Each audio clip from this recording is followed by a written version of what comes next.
So what price was Bitcoin? What price was Bitcoin at last time I was here? It was like 42,000, dude. 42K. Something like that. Oh, well, that's not bad. We've only cut in half then. Yeah. You know, Yeah. there's more to go.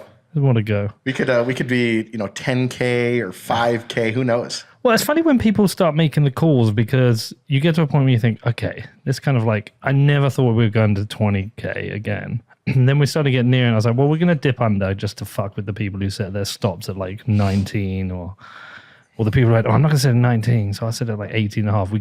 Everyone there was wiped out. But it feels like all the bad news has happened.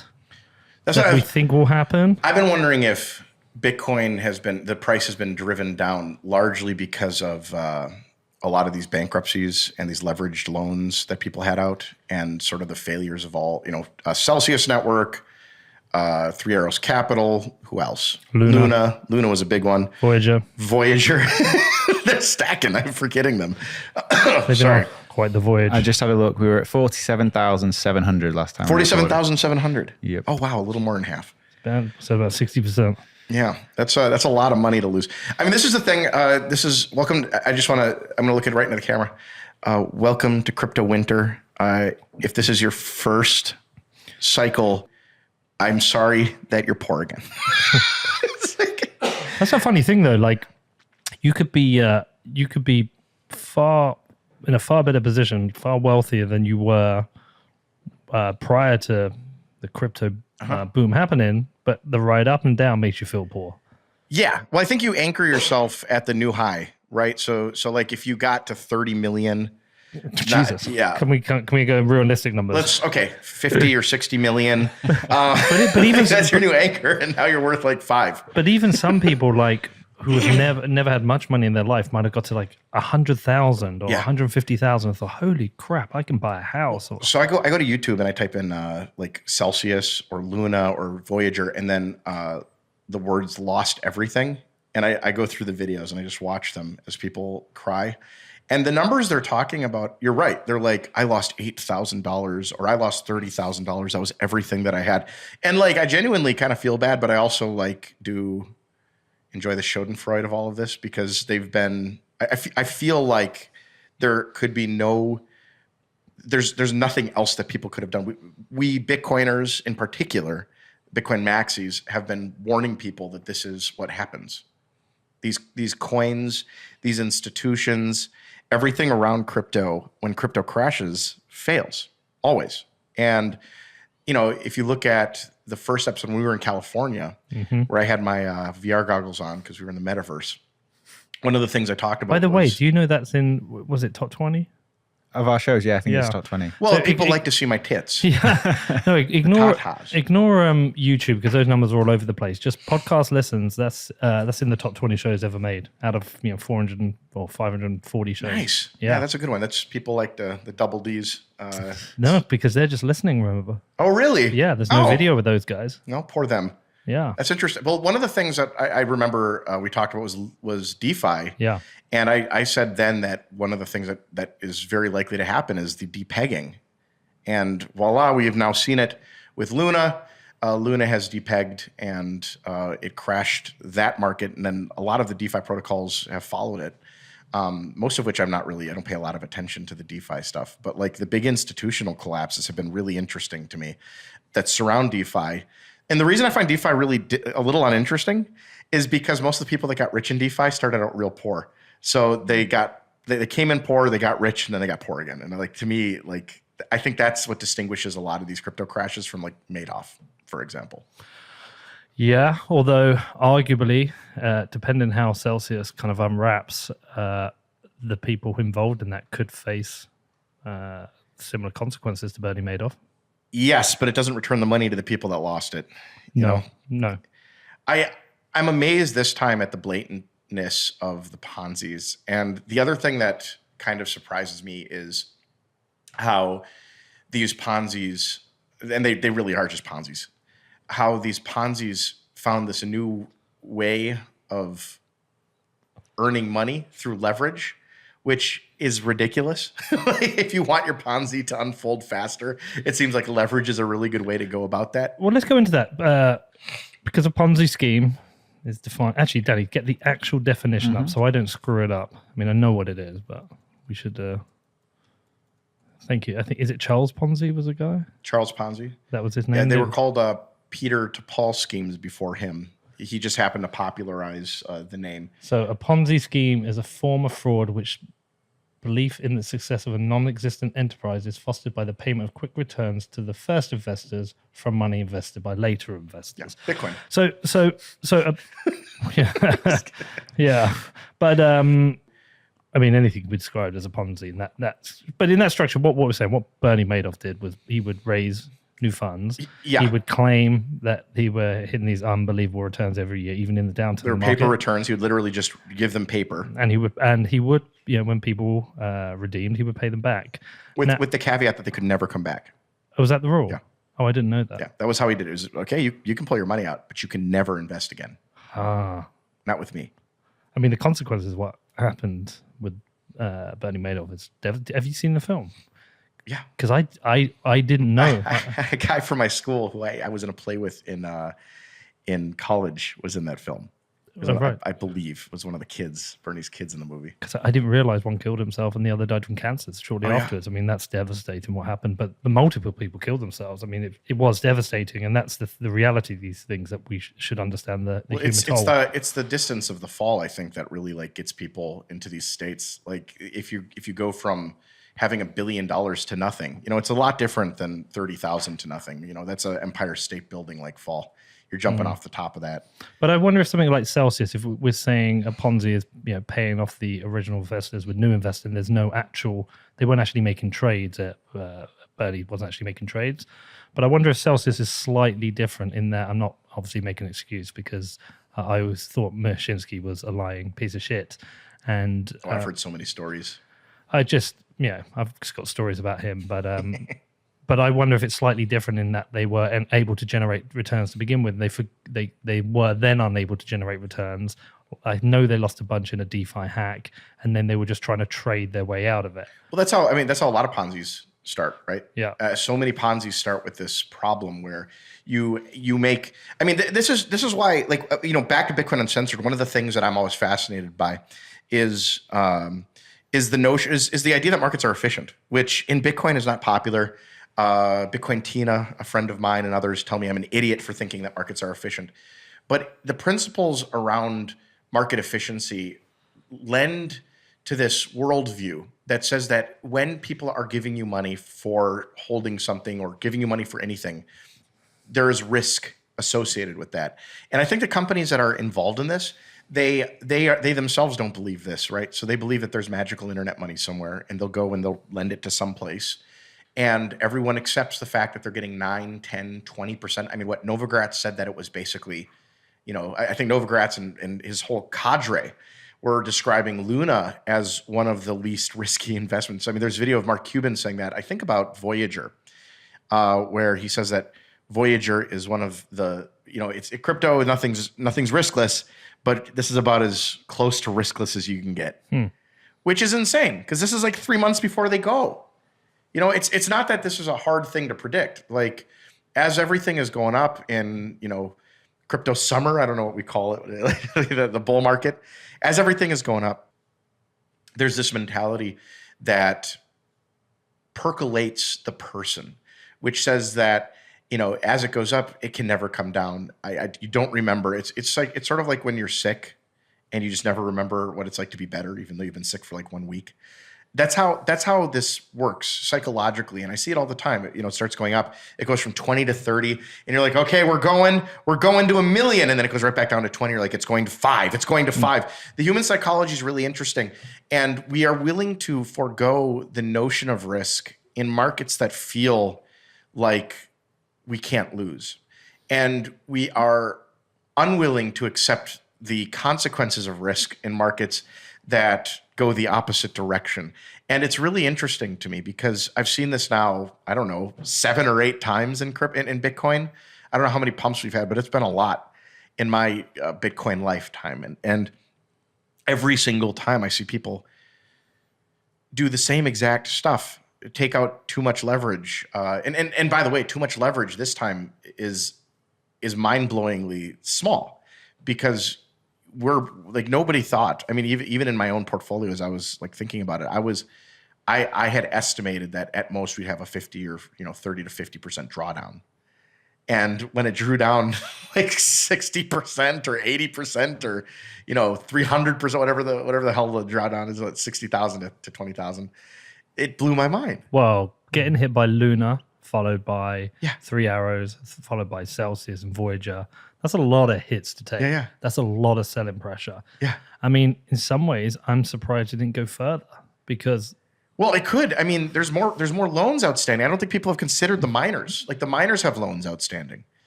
There's all sorts of companies, and there's margin calls that are yet to come in. Who knows? Maybe we'll never get there. Maybe we won't go low enough. But I think a lot of these traders know where these levels are, and they love the idea of trading down to them.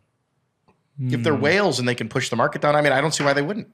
I don't see why they wouldn't try, because these margin calls drive the price down, and they allow people to get Bitcoin at great prices. If you think Bitcoin's going somewhere, and if they're shorting it as well, if they're shorting it, that too. Like the people that have a lot of Bitcoin and can push markets up and down, and libertarians like to call these people that control markets and whatnot. That's ridiculous. These are just liquidity providers. They're big liquidity holes, which is why it's hard to like compete in markets, because they exist. These people can make bets on the market that they know they're going to take, that they're going to have a high chance of making happen, and that's just something that like it's really hard to compete with as an individual. It's amazing how much leverage risk people take. I couldn't believe it. And people who know better. I mean, I've leverage traded back in 2017, 18, my first time trading. So it seems like, what do you mean I can access 10 times my capital? I mean, what do you mean when it goes up every dollar, I go up $10? And when Bitcoin goes up 1,000, they don't explain it to you either. You're just kind of like, oh, this is cool. This is magic. Yeah. And then ever since then, I've made one leverage trade, but the only leverage trade I made was like a bank loan against Bitcoin, which up until a couple of weeks ago was in the good. Now it's slightly under, but I've paid off the majority of the loans. So it doesn't really matter. But the idea being that kind of leverage, I think, is okay when you can afford the loan, you've got an income. Well, the problem this time is that people thought they could afford loans, right? They thought they could because they estimated that Bitcoin would go down 5%, 10%, 20%. I mean, I haven't. What's the math? Is it 80% down, 70% down? I think it's about 70% at the moment. Is 70%? Go to percentagecalculator.net. One sec. The 60, so the actual 60 low minus 20 divided by 20. So the very bottom so far, it's 74%. At the moment, it's like 74%. Well, that's probably an increase on the previous bear market. Like yeah, it's normally 80 plus, isn't it? But the thing is, I mean, I think people really were bent on, because we stuck at 60. It was a different kind of market than all the other markets that we've had in Bitcoin. It stuck there, and it dropped dramatically. Like it just after so long sitting at 50s, 40s, somewhere up there, like it really felt like it was going to trade in a band. Everyone was telling me this, and it felt like that, but it didn't. And I think a lot of people got caught with their pants down. And the DeFi stuff was just a very, very sort of obvious leading indicator that this was all coming. Let me ask you, because this is something I've thought about before. I've expressed thoughts, people don't agree, but in a future world, I don't know whether it's a decade away, 2 decades, 3 decades away, but I don't see a world where everything is decentralized. I just don't. I think certain things are better centralized because you have to have people making decisions, and therefore you have to have governance processes. And I think some things will be decentralized. Something like a stable coin, I find it hard. I found it hard to find a truly decentralized stable coin that I don't think will depeg. Now, I know centralized ones can be, but a fully transparent, fully backed centralized stablecoin should hold a peg if it was transparent. Well, I mean, the humor of this market is that Tether is the one coin that has remained holding its peg pretty closely, even in spite of all the criticism that it's received from FUDsters, right? Like maybe Tether doesn't have its backing. Who knows? I'm not auditing it. But it blows my mind that Tether is the one that seems to have ironically survived this world where everyone's saying that Tether is definitely going down, and Luna is the safest security that's ever given you 20% returns. It's absurd. And I think the other thing that's really interesting for me is Like, if you look at the history of finance, you have all of these examples where people have done, particularly like examples of leverage. A good example in the 90s that, if you've been here long enough, you know about, but LTCM, long-term capital management, ironically named, had all of these What was Russian. that? What's that? I've never heard of it. You've never heard of long-term capital management? Okay, well, it was a firm started by, I think, Fisher Black, of the Black-Scholes formula and a few others, like lots of, they had 2 or 3 Nobel Prize winning, I think it was Fisher Black, Nobel Prize winning economists start this company. The idea of it was they were going to do as much basically arbitrage as they could. Arbitrage generally in the financial sense means riskless returns, right? So they're rare. They're really hard to find, these opportunities. And when you do, you can make a lot of money. But what they were going to do is leverage the fuck out of their portfolio so that they could make money on arbitrage opportunities that were like quarters of a penny, reducing spreads by tenths of a penny, hundredths of a penny. It was a sort of like the Office Space scheme. Mm-hmm. They did this because of their relationships and the people in the firm. They ran up, I don't remember what it was, but I think they had something like maybe 10 billion, 3 to 10 billion under management and had like $3 trillion in leverage. Mm-hmm. And what happened is they'd set these up, all of their trades in such a way as they would, if there were failures, they would cascade, right? If this failed, they were kind of like the financial equivalent of like a prop bet, right? They had like 10 bets, all that, as long as none of them broke down, but it's arbitrage, so they're riskless, right? And then one day, Russia wakes up. Vladimir Putin wakes up, and he says, the Russian economy starts to fail. And he says, those bonds, how about we make good on them to Russians only, but not to foreigners? So that's a good Russian accent, right? That's pretty good. So they decide not to pay out I think it was bondholders that were not national. They were not in Russia. So all of a sudden, like all of these Russian bets that they have, which are part of this like cascading portfolio, aren't going to get paid. So LTCM goes into crisis. There's like $3 trillion on the table in the 90s. This collapse, this like has a potential to collapse the economy. The Fed gets involved. Everyone gets involved. So this is the first time the Fed gets together.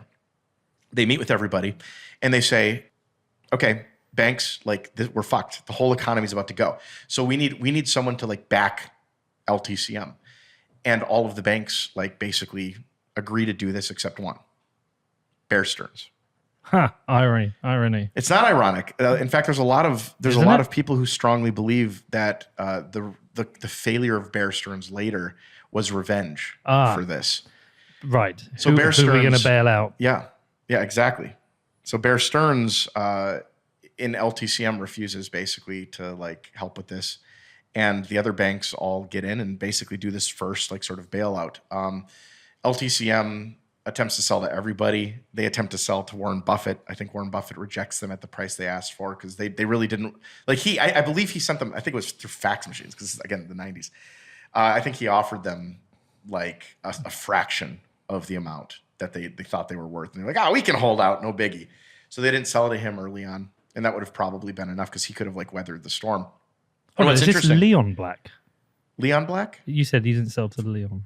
No, to Warren Buffett. Oh, yeah. I thought you said Leon. No, to Warren Buffett. So like Warren Buffett had, I believe he offered a certain amount. So like what happened, like a fraction of what they really thought they were worth, and they rejected it, and then no one else wanted to buy them. So they got like basically liquidated. And what's interesting is if you analyze their bets over time, if it had been able to be held, they would have been wildly wealthy.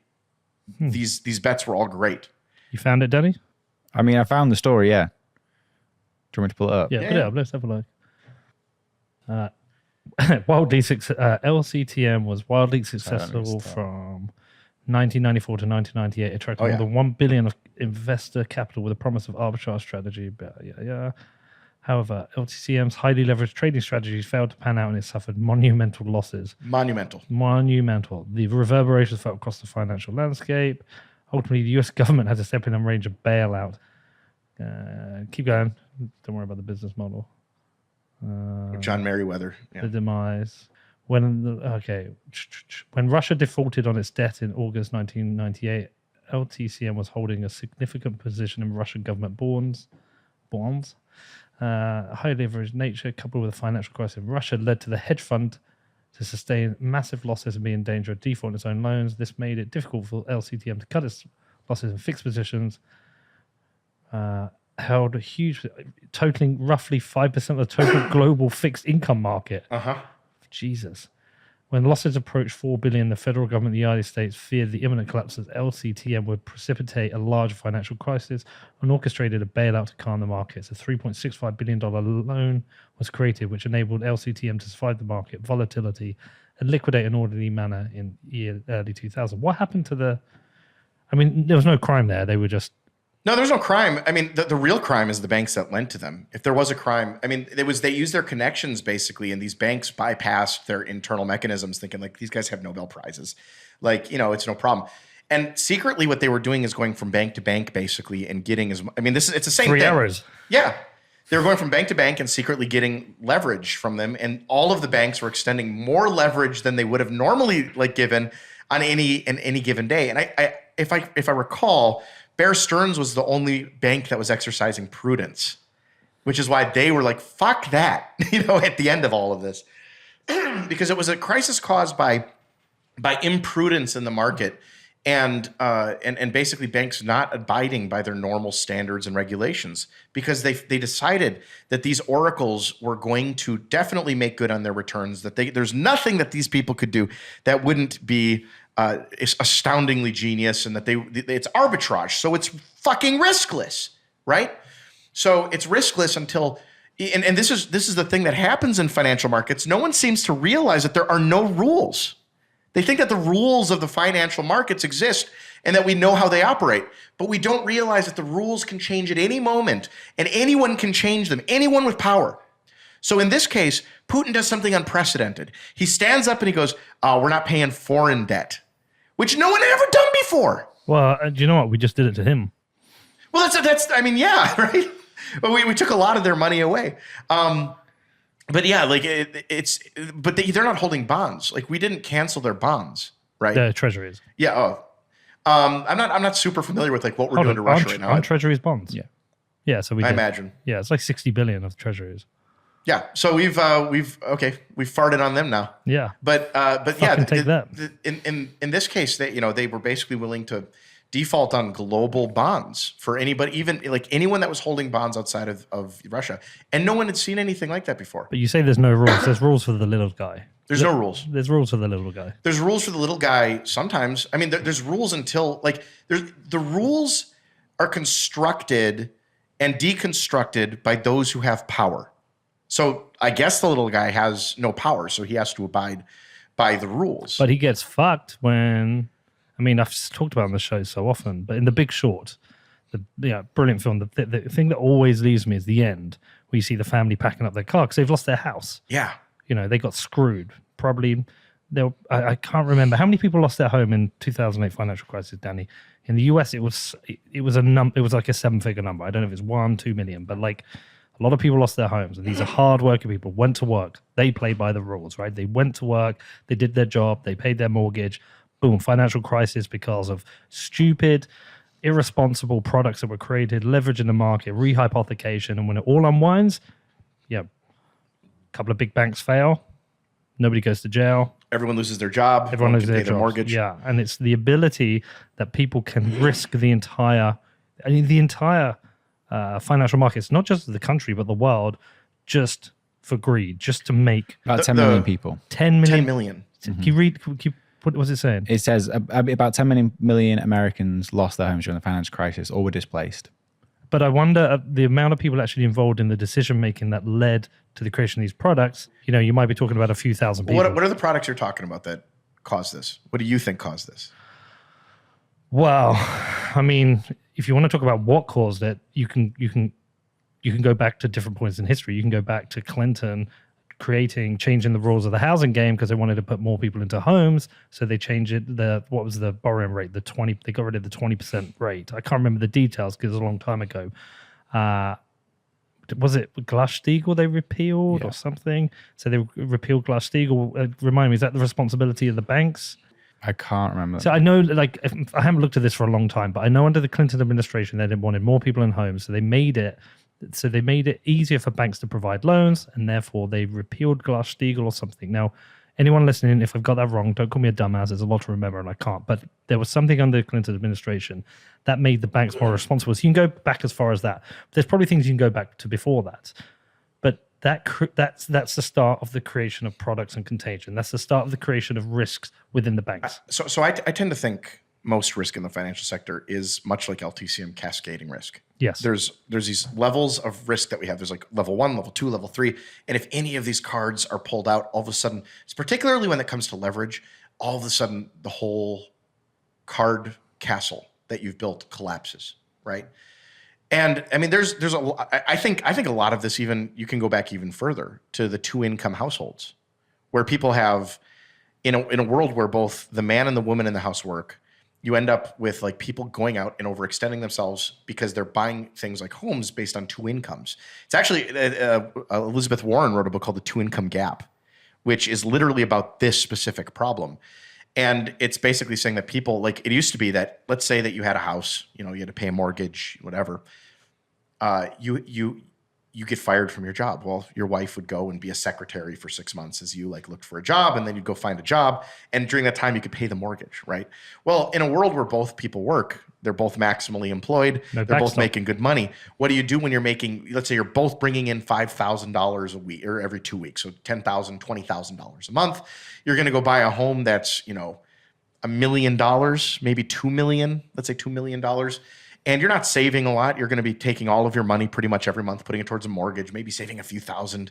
But in the end, when it comes down to it and the economy turns and you both lose your jobs, you might have 8 months of mortgage money saved. And in a bad economy, you might not be able to get a job that pays anywhere near what you had. So like this is like all of these things. That was one of them. And then in addition to that, you're right, the 90s like changes in mortgage stuff and et cetera, et cetera, et cetera. How many people do you think have got 8 months breathing room? Oh, very few, but very few. Yeah, but I'm being very generous. I'm trying to be very generous. I know people who haven't got 2 months breathing room. Yeah. Well, as an adult, it's really interesting because when I was a kid, I remember thinking to myself, if I had $1 million, I'd buy an airplane. If I had $1 million, I'd something. I'd have the biggest house you've ever seen. And now as an adult, like I don't know how people who are responsible can survive on any of these amounts. It blows my mind that because the expenses that come with things like $1 million mortgage or anything like that, the impending expenses are things that you would never have considered as a kid. $1 million mortgage is what, $15,000 a month, something like that. No. 10,000 a month? No, I would have thought. I mean, it depends. It depends on the rates you get in now. If you go back a year when you could get 2% interest rates, I would have thought $1 million would be what, 4,000 a month, something like that. But now it's like 4.5%. Well, for some people, so okay, 8,000. Yeah. I mean, that's for most Americans. Like that means that like let's say it's 8,000 a month, right? Okay, so you're still talking what, $96,000 a year that you have to put towards your house. Like most people don't think about the fact that they have to, like that's income that has to come in. You have $1 million, like you can do that for 10 years. But that's without eating or anything else. So like you have to be making a significant income to like be able to afford these things. And I think what's really interesting is like in places like the housing market and whatnot, like you really do have these cascading failures where people believe that, and it's the same as a crypto market now. People believe that will always be the state of things. And I think people don't realize that like literally the state of nature is to be impoverished. You come into this world naked, you have nothing with you. And if you the state of nature is to like go into the forest and grow potatoes and just, not have money and have nothing. That's a state of nature. And nature wants to bring you back there. And what people do is, I see this in crypto all the time. Like, I really deserved this money. I put money into Luna and I made $4 million and now I'm poor and I just can't believe it. I've lost everything. Like no one I've ever seen get rich deserved their wealth. They worked really hard. They set up mechanisms. They preserve it. They make a lot of really good decisions, but you are one absolutely insane decision, and not even necessarily knowing it's insane. One decision away from complete impoverishment. Dude, you're not just one decision away. You're one personal decision, or you're one decision by somebody else away from. Yeah, but this is like if you put your money into Wells Fargo and you have, I don't know, $100 million in one bank account there, and Wells Fargo collapses tomorrow. What, the FDIC has you insured to what, 250 or something like that? I'm sure you can buy like additional insurance, but maybe, you got rich, not knowing how those products work. So you haven't. So they give you 250K back. You made 100 million, they give you 250,000. Like that isn't your decision. But that's what I'm saying is like the state of nature is that there's like the entire world is in constant decay and everything is turning. It's sort of like this very like sort of Buddhist concept, right? Where Wells Fargo at some point is going to fail. We don't know when. It might be 100 years from now. But you put your money in there, you're putting your money in a hot potato. Every one of us is putting our money into hot potatoes. And some hot potatoes just kind of get cooked faster. Luna's a great example. So like it's very difficult. That's actually what I like about Bitcoin is that Bitcoin is the ability for the first time to actually like use the principles of the universe, entropy, the decay of the universe is the thing that guards my money. And the decay of the universe is the thing that we use to develop more Bitcoins, right? And that's literally what's amazing about Bitcoin is it acknowledges this fact that the decay is in fact like the state of nature is to be impoverished. And it doesn't matter if you have your Bitcoin on a ledger, you can still get it back later. If you hold it, it's a dangerous thing to do. But I think that's also the case is like, not to ramble too much, but like that's why we got you here. Yeah. Well, I'm rambly, but the idea that like in terms of compensation for risk. So like when you put your money into a bank, you kind of assume it's going to be there. Well, it's not always the case. Like Ukraine saw huge amounts of money lost back in the 80s and the 90s. Banks failed. In America in the 30s, we had huge bank failures. And again, in the 2000s, well, in the 2000s, the saving grace was, in fact, the insurance backing the banks, whether it was SIPC or FDIC. The insurance backing the banks was their saving grace. Not if you were in Cyprus. Well, except in Cyprus, yeah, where they haircut everybody. And if you were rich, you were allowed to get out of Cyprus, right? There were a lot of people that were wealthy that moved their money. So, people don't understand, and I don't know that they can, the risks that they're taking on when they do anything, when they like buy stocks or when they put their money into Celsius or when they put their money into, a hedge fund or a VC firm, or when they take a huge amount of unilateral risk and put all of their money into like new startups as a VC, if they themselves want to be the VC. People don't seem to understand the risk that they're taking on. And it's amazing to me because every single time in the crypto cycle, we see the exact same outcomes constantly. Well, so this is an interesting thing. We've got an interview with David Morris next week from CoinDesk. And he's written an article about how the similarities between what's happening over these last few weeks in the crypto market with what happened in 2008, from which Bitcoin was born. Yeah. And it's got me in this kind of headspace where I'm thinking about whether it's a centralized or a decentralized system, it kind of doesn't matter because it can still happen because we still have humans taking risk. We still have humans taking out leverage. Well, the corruption is different. Like in a centralized system, it's the people who are corrupt often. But I think that Bitcoiners overestimate the amount of effect that these external institutions have on an economy. Interest rates, for example, are basically set by the market. I don't care what the Fed says. The market really does basically choose and control interest rates. The Fed has some control over certain things, bank rates and whatnot.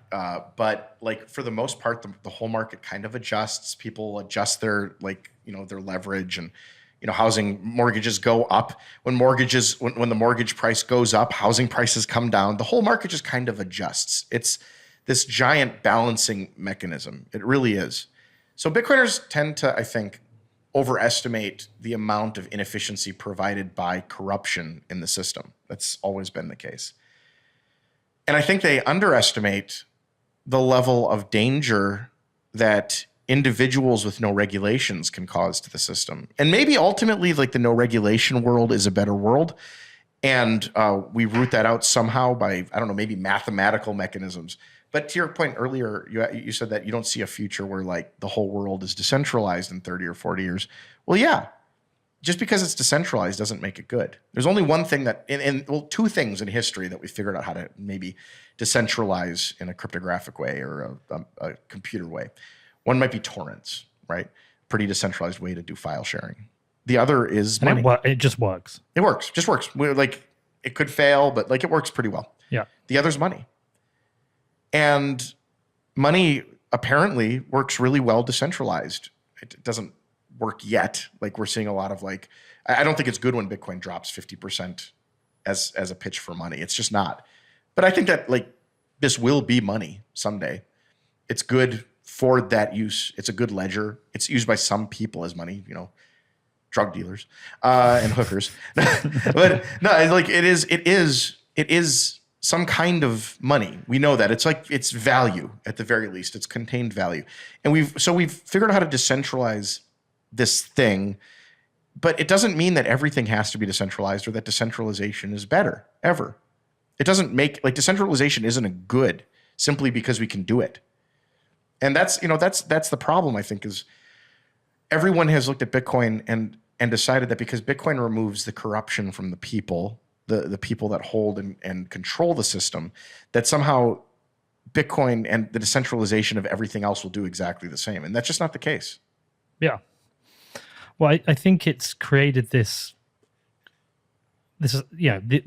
ability that someone came out with this idea in 2008 as a white paper and then delivered a protocol in 2009, and 13 years later it's still here, and at some point it was worth over $1 trillion and millions of people own it and can move it around the world instantly on the Lightning Network or within an hour on the base chain. That the fact that it's delivered and survived, I think it's given people a lot of hope. When I said to you earlier, we had a guy in to discuss a progressive's case for Bitcoin. And the great thing about Bitcoin being apolitical is it doesn't matter where you are, left, right, middle, you have to abide by the same set of rules, and it just works. And I think what that's done is with that, people have identified other things which are corrupt and broken and think, oh, perhaps we can decentralize that. I just don't see it working in that way. Well, I think that the problem for me is that a large number of people have this understanding of where corruption is, and they misidentify things all the time. Like a good example right now, there's an accusation by the conservative right that Joe Biden sold our strategic petroleum reserves to China. And everyone's up in arms about this. Very, very, very angry.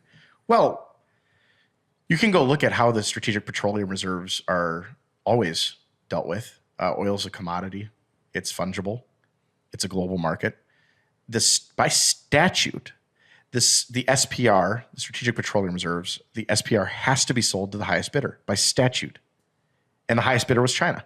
So like, it's not a scandal. Anybody who would have, so the entire world right now is looking at that and screaming about corruption, and no one goes to the source document and finds out why it was done this way. And I find that to be the case with like most forms of corruption that people are obsessed with. Well, hold on a second. Just give me a second on that. I don't understand the Strategic Petroleum Reserves. What is that? How does it work?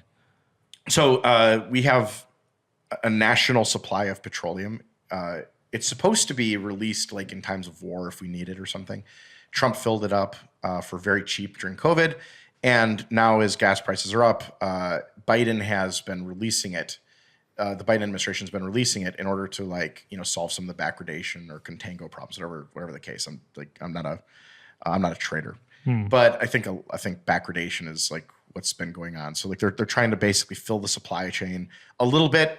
And if they can do that, then they can release, like it just relieves a little bit of the pressure. That's the idea. So there's accusations that like this is a misuse of the SPR, might be, but this big one, this like big accusation that like we sold the SPR to China, that we sold like big portions of it, it's just absurd.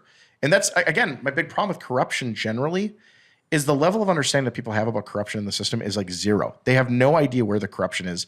They're obsessed with the corruption in the system, and they're wrong about it. The last year, I've been hearing libertarians talking about how like Vanguard and BlackRock are the worst entities in the world because they own the most of X stock. And it just seems to me that like these people don't understand how the world is constructed. Like Vanguard and BlackRock own the most of these stocks because they have the most people putting money into them, and that's not owned by Vanguard and BlackRock. It's owned by the people that give the money for their ETFs. And so there's these like sources of corruption that I see people identify all the time, and they're just wrong about where the corruption is. They're completely wrong. And it's very frustrating. So where is it in the system that you think people should be focusing on? Well, I think like politicians themselves can be very corrupt. I think that like that worries me. I don't care that much about corruption. I tend to think that like the markets root a lot of the cost of corruption out of the system. But like there's very obvious spots. Like I think that like it's very corrupt for. I think it's corrupt when people who are in power can do things that people who are not in power can do explicitly by the rules. So, for example, insider trading by congressmen in the United States, that seems to me to be very corrupt, and it's explicitly legal. Nancy Pelosi. Yeah, but it's explicitly legal. She's a very good trader. Yeah, she is a very good trader. Very good trader. But there's dozens. I mean, I think that one to me is crazy. I mean, I don't know what the case it. is in the UK, but I'd be surprised if they're allowed. But here it's explicitly allowed. Yeah. It's explicitly allowed. It is allowed, and the Congress is the only one that can change it. They have to vote on the bill themselves as to whether they are allowed or not allowed to do it. The turkeys have to vote for Christmas. Yes. Yeah. Yeah. but it does seem like the obvious thing to remove. One of the most obvious things to remove. So that kind of thing, to me, that seems like corruption, mainly because I think, again, I don't think that Nancy Pelosi making a lot of money really affects me. It could, I guess, but in theory, but it doesn't really affect me. It does kind of feel a little bit fuckered, though, that she has this opportunity that's very obvious and clear that I don't have. You know, maybe they just make insider trading legal for everybody. I don't know. Anything on the UK? I've not seen that, but do you see this week that Nancy Pelosi bought a load of Nvidia stock before a big vote? Oh, she's really into Bitcoin. Yeah. Yeah. Yeah. I'm not seeing anything on the UK. Yeah, 8 million.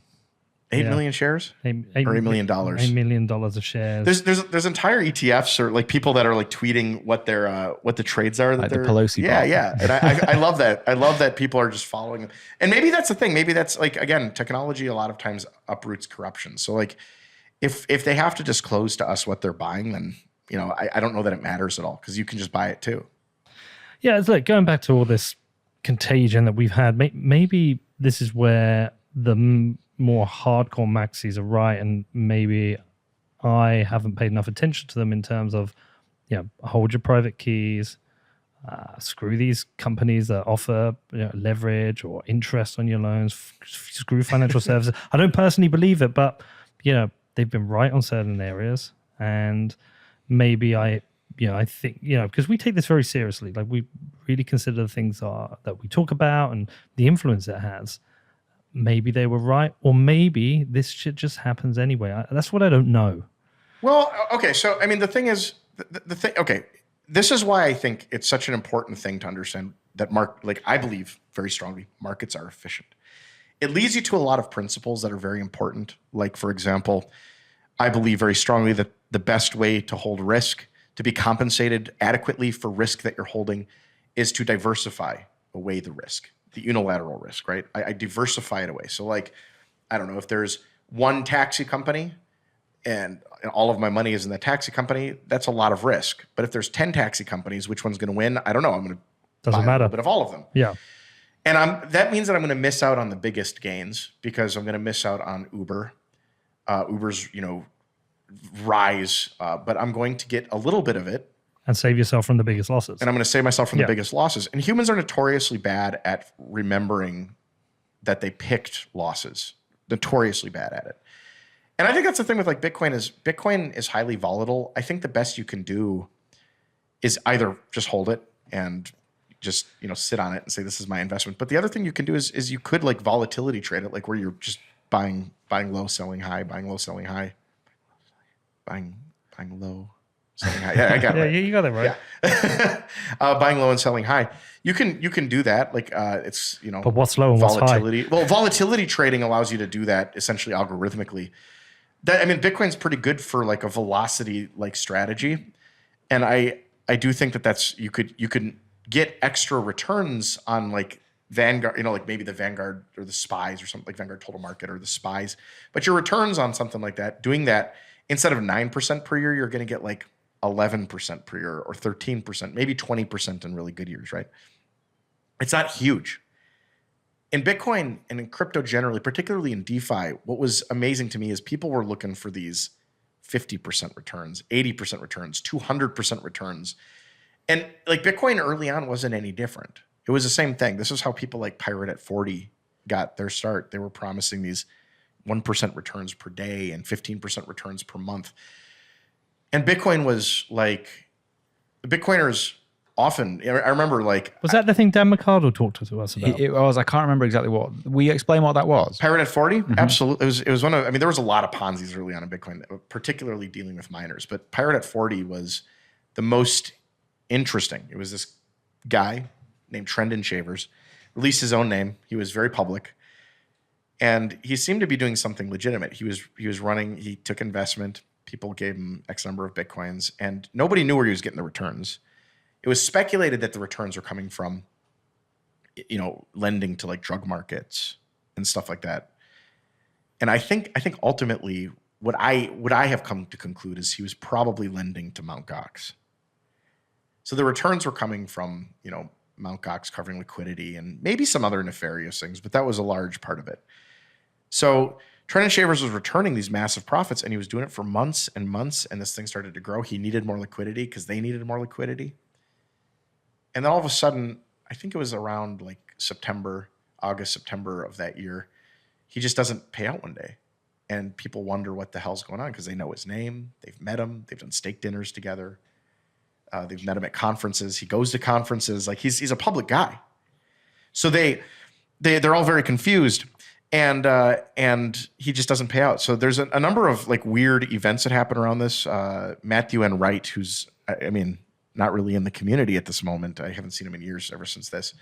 Matthew N. Wright, who was actually the owner of Bitcoin Magazine at the time, before they sold it to Tony Gallippi. Matthew N. Wright makes a bet with everybody that I think it was like by September 13th or something, Trendon will make a payout. And if he doesn't, I'll pay, I don't remember how much, $10,000, or it might have been 10,000 Bitcoin. It was big. You can actually find the spreadsheet online of all the people that registered to take this bet. He was like, Trendon's going to pay. And if he doesn't, I'll give you this much. And if I don't pay, you can give me the scammer tag. So this was the way that we monitored ourselves early on in Bitcoin, is in the forums. If you fucked up, you got a scammer tag and nobody would deal with you, right? And you'd have to either remake an account and start basically fresh rebuilding reputation. So he commits himself to this. If I don't pay, you can give me a scammer tag. The date comes around. Trendon doesn't pay. Pirate at 40 doesn't pay. And Matt says to the community, fuck you, I'm not paying you. I was just doing this to show you all how gullible you are. You guys will fall for any scam. And he doesn't pay. And so they give him the scammer tag. He kind of exits the community. This leads to the collapse of the Bitcoin Magazine team at the time. So Bitcoin Magazine's in trouble. Tony Gallippi steps in. Tony Gallippi buys it. And like here we are today, where I think Gallippi has sold it now to like David and that team. Yeah. So I'm pretty sure it was Gallippi. Yeah. And like all of this stuff, like these guys, it's a weird history that only a few people were around to kind of witness. And yeah, so we had early Ponzi's, and Bitcoiners were looking for returns in excess of, the normal market. So they would give money to cloud mining operations. They'd give money to Trendon Shavers. What happened to Trendon? He went to jail. I think he went to Texarkana, if I recall, the resort jail of jails, federal prison. He was there for a number of months. He got out and immediately started trading shitcoins.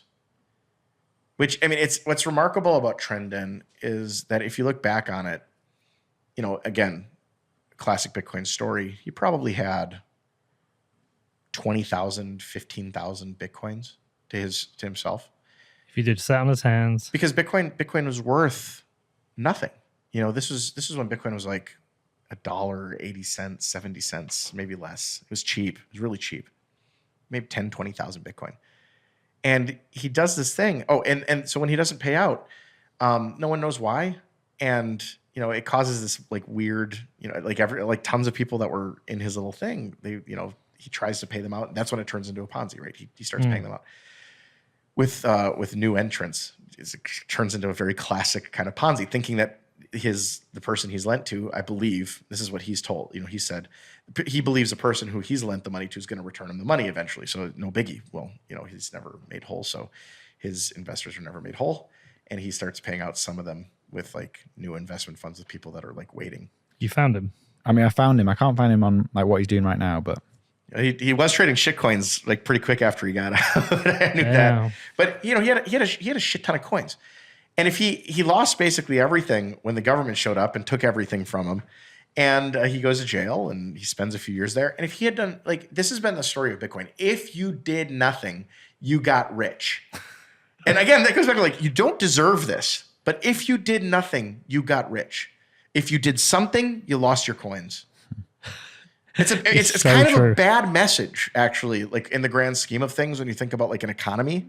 If you do nothing, you'll get rich. If you do something, then like you will give up wealth. Yeah, but that's not true because to get to that starting point, you got to do something. You're 100% right. Like you've got to mine, or you've got to go to work. You've got to expend energy. Absolutely, and choose to make absolutely. But like it's a pretty minimal thing that anyone had to do in the early days to get rich. And like I don't think that's the case going forward. I don't think that's going to be the case. Think about the opposite with the fiat currency world, where we're experiencing now quite high inflation, where you've got to do a lot and you can end up with nothing. Yeah, well, I prefer a world where you can do nothing and end up with more. Yeah, everyone wants that. That's the millennial dream, right there. Yeah, but you look at those two extremes. Neither are correct. But there's like an ounce of truth in both of them. Yeah, and I think that like Bitcoin's early days are not indicative of where it's going to go. I don't think that that's necessarily the case. But it's just interesting to look at the history of Bitcoin and the number of people who spent time in prison for doing things in Bitcoin that are maybe nefarious, wherein the holders themselves, like Gox is a perfect example. I don't know how many people are going to be made wealthy when the Gox stuff gets paid out. The forced hodl. Yeah, where they were forced to hold for, what, 10 years? 8 years? They were forced to hold.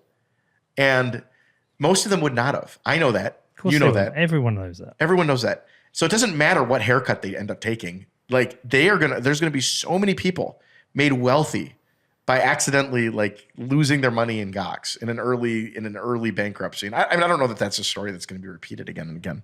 Do you look back at the early days of Bitcoin fondly? Yeah. But I look on today's Bitcoin days as fondly as well. Like I look back on the earliest days of Bitcoin fondly because I think that there were very few people recording the history. And I feel like I got to be at the center of it because there were 8 of us, most of us under pseudonyms. Like I don't know that like even those early guys would know who I was, right, in the forums or in the Skype. Have you ever declared who you were? To some I've talked to them about it. Like, oh my God, that was you. So like, and it's not a big secret. It's just kind of like early on, I was an anarchist. I thought we were overthrowing the government. Got to do it secret, So I think there was very few people recording history. I didn't like write it down until Bitcoin Uncensored. We really did like do kind of a weekly brief on the history of Bitcoin, which is kind of awesome because like it perfectly encapsulates that time. And I think we basically got a cycle in, a pump cycle. So that's really an important like period because people can listen to that now every pump cycle and kind of realize that every single time it's the same. It's the same shit every goddamn time. But that was a time when we recorded history. So there's a lot of history that like I've lost in my memory. I'm sure that when you listen to Bitcoin Uncensored, it's like very detailed. But the early history, there just wasn't a lot of people. And we were geeks living in our mom's basements or, sitting in our living rooms, unmarried, getting broken up with by our girlfriends who thought we were nutters. And they're just the history. It was slow. I mean, like for us, if we saw an article in any sort of newspaper, anything like a small town newspaper talks about Bitcoin, like we thought that like, oh fuck, the price is gonna go. It's gonna like 10x today. It was just every little movement that it reminds me very much of a parent looking at their child and applauding that they're pooping. Like these are the accomplishments of a neonate.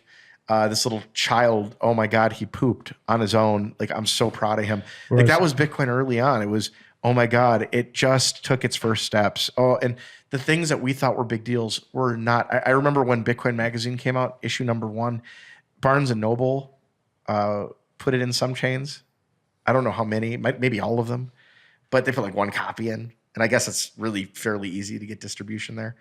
Yeah, I don't think they sold it. I don't think they did that again until it's probably there now. But I remember when Barnes and Noble, it was like, this is it. We're in Barnes and Noble. And like you go into Barnes and Noble, there's like 400 magazines on that rack. Like nobody's going to buy it just because it's there. But when they got into Barnes and Noble, it was like the biggest deal in Bitcoin. It was the biggest news in the world.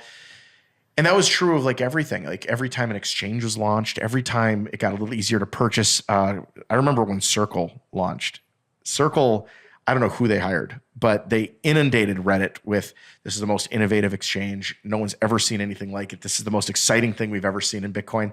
And it was just an exchange. It was just another thing. But I remember even Chris on BU and the other people that were coming to our meetups were just like, they were hyped about Circle.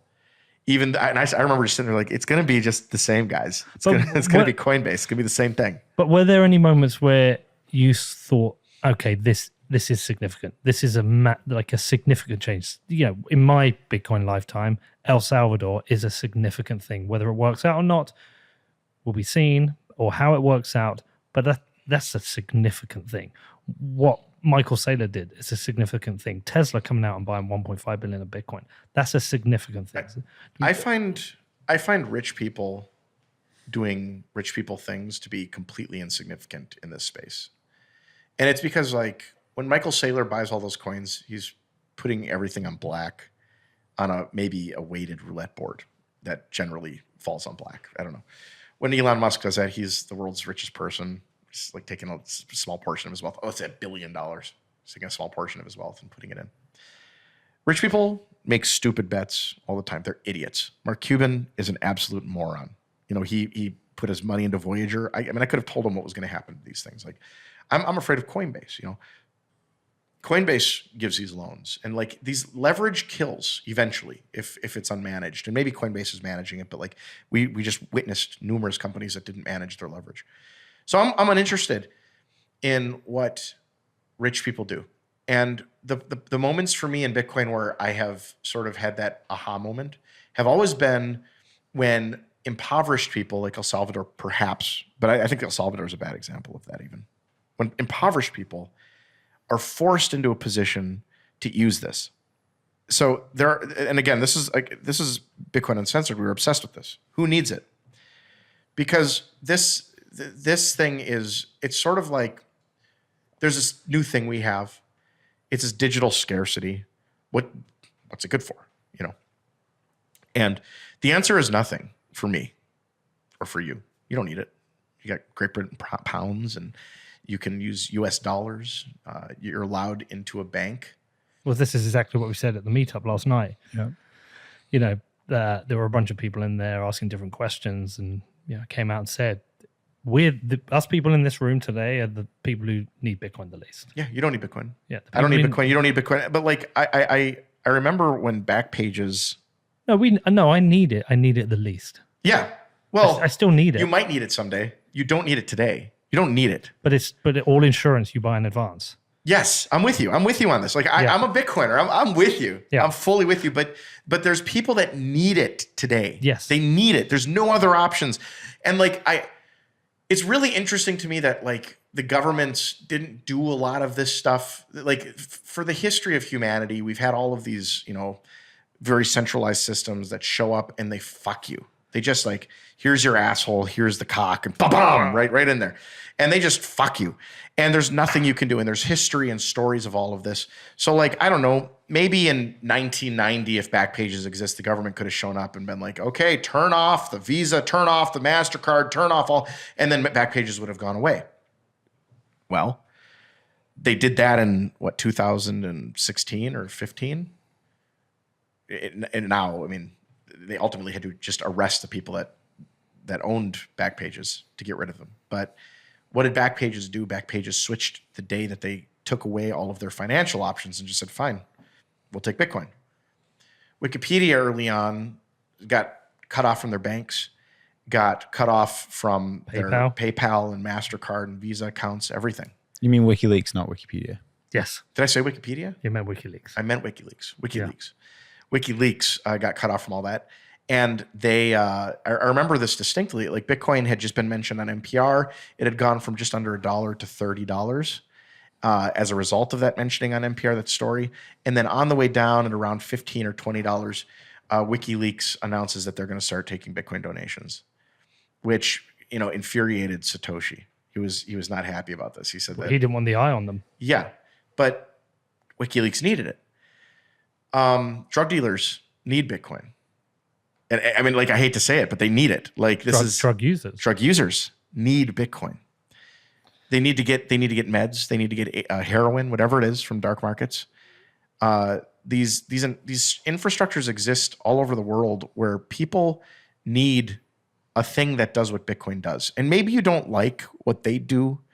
Maybe you don't like who they are, but they need it. Or maybe you don't admit publicly you like what they do. Maybe. You secretly engage in the same activity. As long as there are people that need it, this thing that exists that's decentralized, that is essentially oil value. It's like a container of value.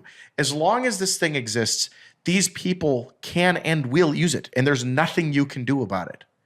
And that to me is the aha moment for me. I don't care what rich people do, but I care about the people all over the world, wherever they are, whether it's North Korea, whether it's Iran, whether it's black people in the ghetto selling drugs. Doesn't matter who it is. There are people that need it. And that's something that's really unique. This isn't an iPhone. This isn't conceptually something that comes out of Steve Jobs' head where he says, I think people want this. And if they don't, I'm going to make them want it. It's not that. It's literally unique in all aspects and everything that it does. It's the first time we've ever been able to contain value digitally in a way that is scarce and yours and not anybody else's. And we didn't know exactly what that would be used for, but now it's obvious. And that's why those aha moments for me are when I see the impoverished get it. For me, that is moving in the way that Roger Ver cries whenever he's on video talking about kids getting bombed by war. For me, it's very moving similarly to see impoverished people that need something, find access to it. It's incredible. And to me, that is the Bitcoin one moment. And the ATMs, I think Bitcoin ATMs are a great example of the way in which this is sort of you see Bitcoin winning at every Bitcoin ATM. You go there, you meet the people that are doing it. These are people that are converting their assets into this digital good, and they're doing it because they think it's better than anything else they can have. And they need it. Before this, they had gold chains that they would buy, or gold necklaces, or just gold coins or whatever. But or they put it in their teeth. Now they can hold Bitcoin. So does Bitcoin in your teeth. What Bitcoin means to you, is it still fundamentally the same then? Has it not changed? Nothing's changed. There's nothing interesting here. I mean, this is just value. Bitcoin's uninteresting. I hate Bitcoiners for the most part because they are absurdly obsessed with the interesting things about Bitcoin. There's nothing interesting here. This is the same. It's the same as it's always been. Bitcoin is contained digital value. That's it. It does nothing else. There's, you can be creative. You can spam the chain and run a botnet with it maybe, but it's just value. There's nothing interesting.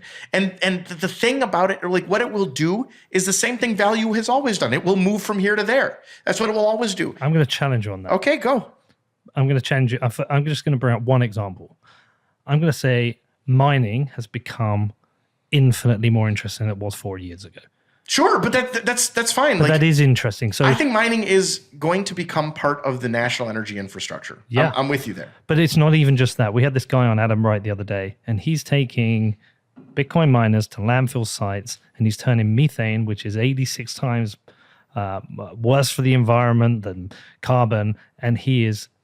And by the way, these landfill sites, they have to deal with the methane. Oh, we have one just north of here. Waste management, actually. And you can put a miner on there, and you can take the methane, and you can turn it into Bitcoin. That is interesting. Yeah. And then that is interesting for multiple reasons, because it's this external use case for Bitcoin that wasn't thought about. I know Hal said, I'm wondering what Bitcoin can do for... Well, the question in all cases with Bitcoin mining is what is the second best use of the energy, right? So for example, waste management up in Fort Lauderdale does the same thing. They extract the methane and they convert, I think, to natural gas, which they put in their trucks. Huh. So the question is whether that is more or less profitable than putting a miner on, that thing, or maybe they have too much gas, right? So they like need to do something with it. I don't know. Maybe they do have like a flame running on one of their. But I think the thing is that for the Bitcoiners is it's not whether the movement of value is interesting, which it is interesting because at certain times you're opening up a value exchange that people didn't have before. They didn't have access to that value exchange.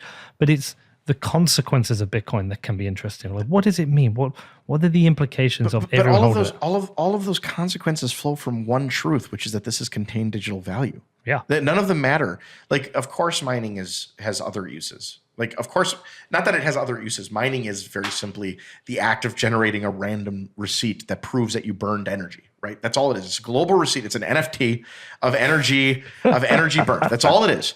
It's a very boring, mundane thing, but because this random number, which validates against this other number, this nonce, is so hard to generate, because it's random. It's truly random because it's so hard to generate. You basically have like a global competition for it. Like it's Charlie in the Chocolate Factory looking for like the gold ticket, right? Like this global competition for the golden ticket every 10 minutes, right? And someone finds it. It's very boring, very mundane. But that's all Bitcoin is contained value. So any of these external effects, like the fact that mining is good for attaching to an energy infrastructure, the fact that anything is useful as a result of Bitcoin comes from the fact that Bitcoin is nothing interesting. It's just contained value. That's it. That's all things flow from that. I think show title, there's nothing interesting about Bitcoin. There is nothing. Yeah, that's a great show title. There's nothing interesting about it. And yeah, so for me, it's the same as it's always been. This is value. And that's the most exciting thing that anyone's ever figured out, is that out of this like weird math equation, this math problem that we have, where we combine like computer science and economics, we call it the Byzantine generals problem. Out of this, the fart of this math problem is this little thing we call Bitcoin. We didn't know what it was. Incidentally, it's something that a lot of people have found use, to the tune of Bitcoin being worth $20,000 right now. I mean, I find that pretty interesting. It's amazing. It is that is the fact is interesting, but the thing is not. It's mundane. Like it's a pool noodle. It's not interesting. It's like, so back in the Bitcoin Uncensored days, like this was a big part of your life. Like, yeah. What is it now, though? Is it something like you still daily pay attention to, you're thinking about all the time, or has it changed? well, Bitcoin. Because you haven't become resentful like you can see the life cycle of some people. They come in, they stay, they leave, and they become resentful. Yeah, the resentment's like a amazing. Mike Hearn, Yes. a Gavin Andreessen. Yeah. Well, okay. So I've never felt like I have anything to do with what we're doing here, ever. There's like, I've never been self-important about Bitcoin. I've never felt like I'm a crucial figure here. I've always kind of felt tangential, and there's no room for a tangential person to get bitter. I've always, like Bitcoin Uncensored, I felt like John Madden sitting in the booth announcing a football game. He has no bearing on the outcome of the game. I'm just like, look at the core devs. The core devs right now are lining up on the field, and they're up against the Dash devs. Oh, look at that. The Dash devs have been just decimated. They've, touchdown, core devs. Like that's what I felt like for the years that we were doing Bitcoin Uncensored. So I've never felt like I had anything to do with this. And to me, if this thing that we have, which is digital scarcity, matters, then the only one that matters is Bitcoin. And there's a lot of reasons for that, but like it's clear to me that the competition for this space leads to the emergence of a single winner. Yeah. And there's a lot of reasons for that. I don't think today's the like, why am I a Bitcoin Maxi episode, but there's a lot of reasons for that. And once you've decided that, once you've kind of figured that out, and you realize that like Bitcoin is the only one that matters, I just don't see any room for resentment. Like what could I be resentful about? Not getting like not being a billionaire? I'm not resentful about that. There's plenty of time. Bitcoin isn't for me, it's for the world. This is a thing that's important because it's something that's needed. There's a lot of people that are late to the party, because they didn't see or understand what it was. And maybe they probably, like those who are late to the party probably still don't understand exactly what they're looking at. They think it's interesting, like we were talking about. They think it's interesting and it's not. We are all sitting here in purgatory waiting for Bitcoin to become, to make us wealthy. All of us Bitcoiners, the Bitcoin maxes, you know. And But are we? No, I mean, well, I'm not. But but I think we start that way. So you get in early. You perhaps see your first 5x, 10x, whatever happens, and then you can become addicted to price. But then I think you start to care less about price. well, that's the Mr. Bean meme. But even still, I think there's a tendency to sit around and wait. And my life around Bitcoin, I've always loved Bitcoin. I do Bitcoin things. I think about Bitcoin.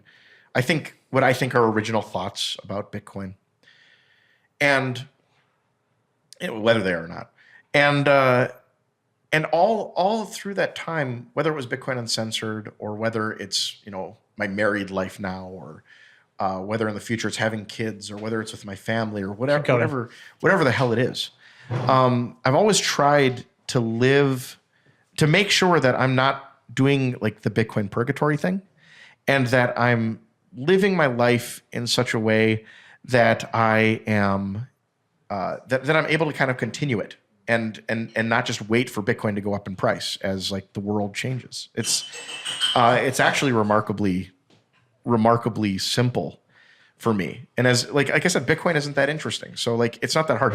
And I'm always fascinated by I love Angel's Envy. I'm always fascinated by We need some ice. yeah. Maybe you do. Shout out Sahil for the whiskey. Yeah, thank you, Sahil, for the whiskey. I'll pour yours first. Not like last time. There you go. You did some good vamping there, Junseth. I thought you were going to have to sing. Oh yeah. Yeah. Come on, man. We haven't got any glasses here. This is good enough. The Junseth pour. But I having it in a mug. Cheers. That's how you do it. This is the Florida way. I do think that like Bitcoin's pretty uninteresting, and I do think that there's a lot of people waiting in purgatory. In conclusion, like that's not the purgatory thing to me is sad, because it's a lot of people waiting around for other people to do work that will make them rich, and I find that to be a valueless life. I mean, we talked about this last time, like how I view work, but I think that that's a really like I've always tried to avoid getting into a position where I'm waiting for other people to do stuff for me. Yeah, so maybe I'm different, but I've gone on a different journey with this. You are kind of lazy. You've done nothing in the last few years. Jesus. It's been a different journey. It's been the more I've learned about Bitcoin and money, the less I care about being kind of super rich anymore. And the more I care about what I do with my time. I actually agree with that in some ways. I mean, like for me, sounds very virtuous. No, it's not that it's virtuous. What you realize is that like if the obsession of money is like an obsession with putting fuel in your car, you can't do anything. Like people dream of getting to this place where they're living off of like the fumes of the gas in their engine, I guess, like a perpetual motion idea where the money generates more money, and then that money generates more money, and then I'm just, rich forever. And I guess like there might be a theoretical amount where that's possible. But when you start realizing, like you have to live your life at some point, and you start to realize that like there is more to life than just earning dollars. Like you have to go on vacation, you have to go see people, you have to, I don't know, get married. Like you have to move on. You have to get to the next stage. And I do feel like Bitcoin has like stunted a lot of people in that way. This was originally a question about resentment, though. Well, but I did start that way, and I in that first cycle I made a lot of money and lost a lot of money. And were you resentful at first, or no? Do you know what? It's a weird because it never felt real. I was disappointed in myself, but not resentful. I was just disappointed. It's like, I got greedy, whatever. Everyone gets greedy. But then I was like, well, I'm not going to be a trader, so I'll just work, and I work my nuts off in this podcast, and Danny as well, and we've as a team just really worked hard, but it's never really been that much about the money. Don't get me wrong, it's a business. We want to make money. But that whole get super rich thing, we might laugh about it or joke about it or talk about if Bitcoin does this, but genuinely, and I think what it is you get exposed to, once you start to understand how money works, you start to learn how the system fucks so many people. And so then it becomes a little bit more mission driven. It's like, how can this help other people to be less fucked? Well, that's I think for me too, the guarding against like the resentment stuff, because for me, Bitcoin has always, like, for me, again, I've never felt like I had an actual role. Like I've just kind of like been a clowny announcer.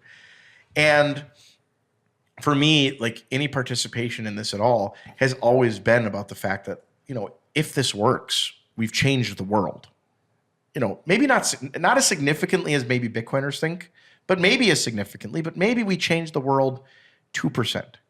Maybe we've made it 2% better. Maybe this is 2% better than the system that exists. I don't know. Maybe it's 10%.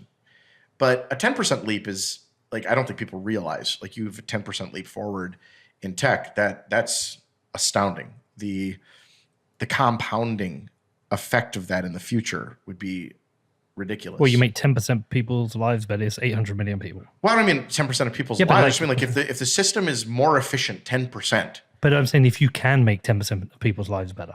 Yeah. But in this case, let's say that Bitcoin's 2% better. And you're right, like maybe 10% of people, like specifically, their lives would be better. But like, let's say Bitcoin's 2% better. That's astounding. That's an astounding reality. And I view Bitcoin as possibly one of those things that could be 2% better than what exists. And if that's the case, just holding a little bit will make a person phenomenally rich.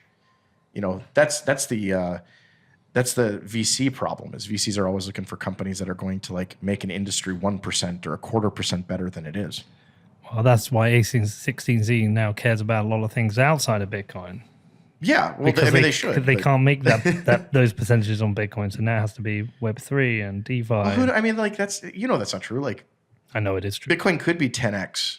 Could go 10x again and 15x. Yeah, but the only way they can do that is by holding it. They have to do more than hold. They have to build or invest in people, and making money in Bitcoin is hard.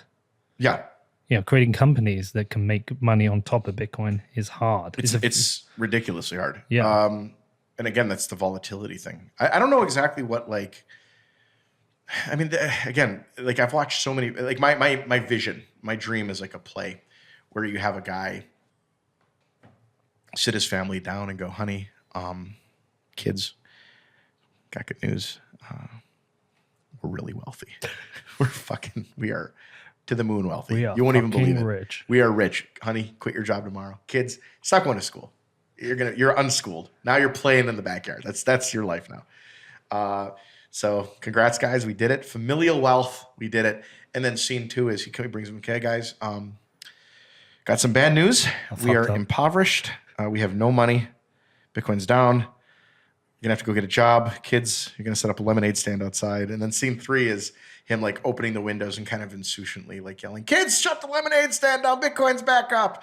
And I view this like as a cycle of Bitcoiners. It's like constant for them. They like Bitcoiners do this and they make the same mistakes every cycle where they're declaring themselves wealthy and then they, become poor and then they're wealthy again and they're poor. But like their level of poverty is always like hilarious. It's like, I'm rich, I have $500,000. And they're like, I'm rich, I have $3 million. And then they're poor. I'm poor, I have $1 million. And I'm rich, I have $6 million. Oh, I'm poor, I only have $3 million. And like there's this constant like rise and fall and rise and fall and rise and fall of like the levels. So like when Bitcoin's down, you're impoverished, and Bitcoin's up, you're rich.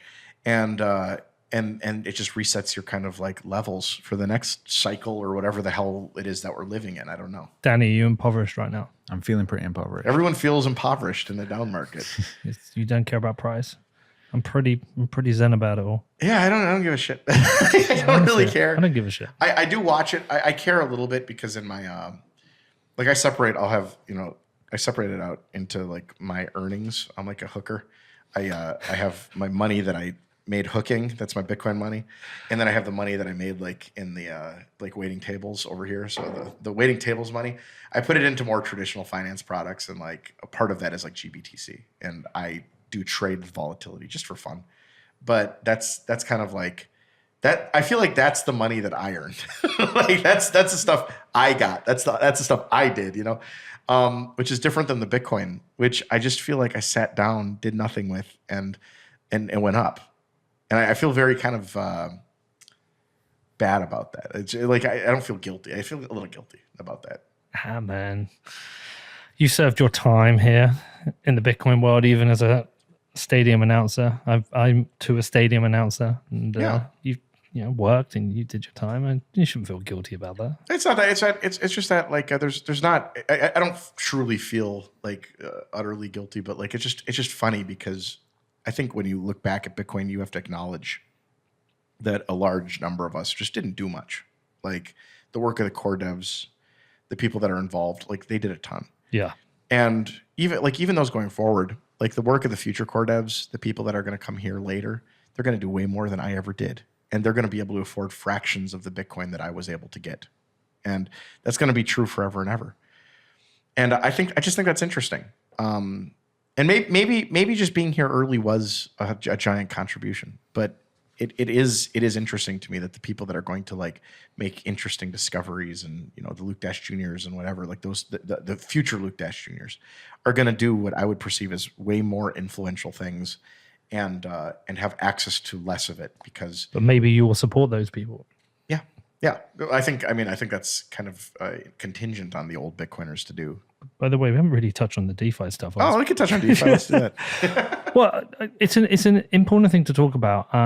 Mine's a Bitcoin show, but I have plenty of people who listen to it who are crypto people as well. DeFi is important because this cycle, it's been basically the catalyst for the downfall of the price for every instrument here, whether it's Ethereum or Bitcoin or Cardano or whatever.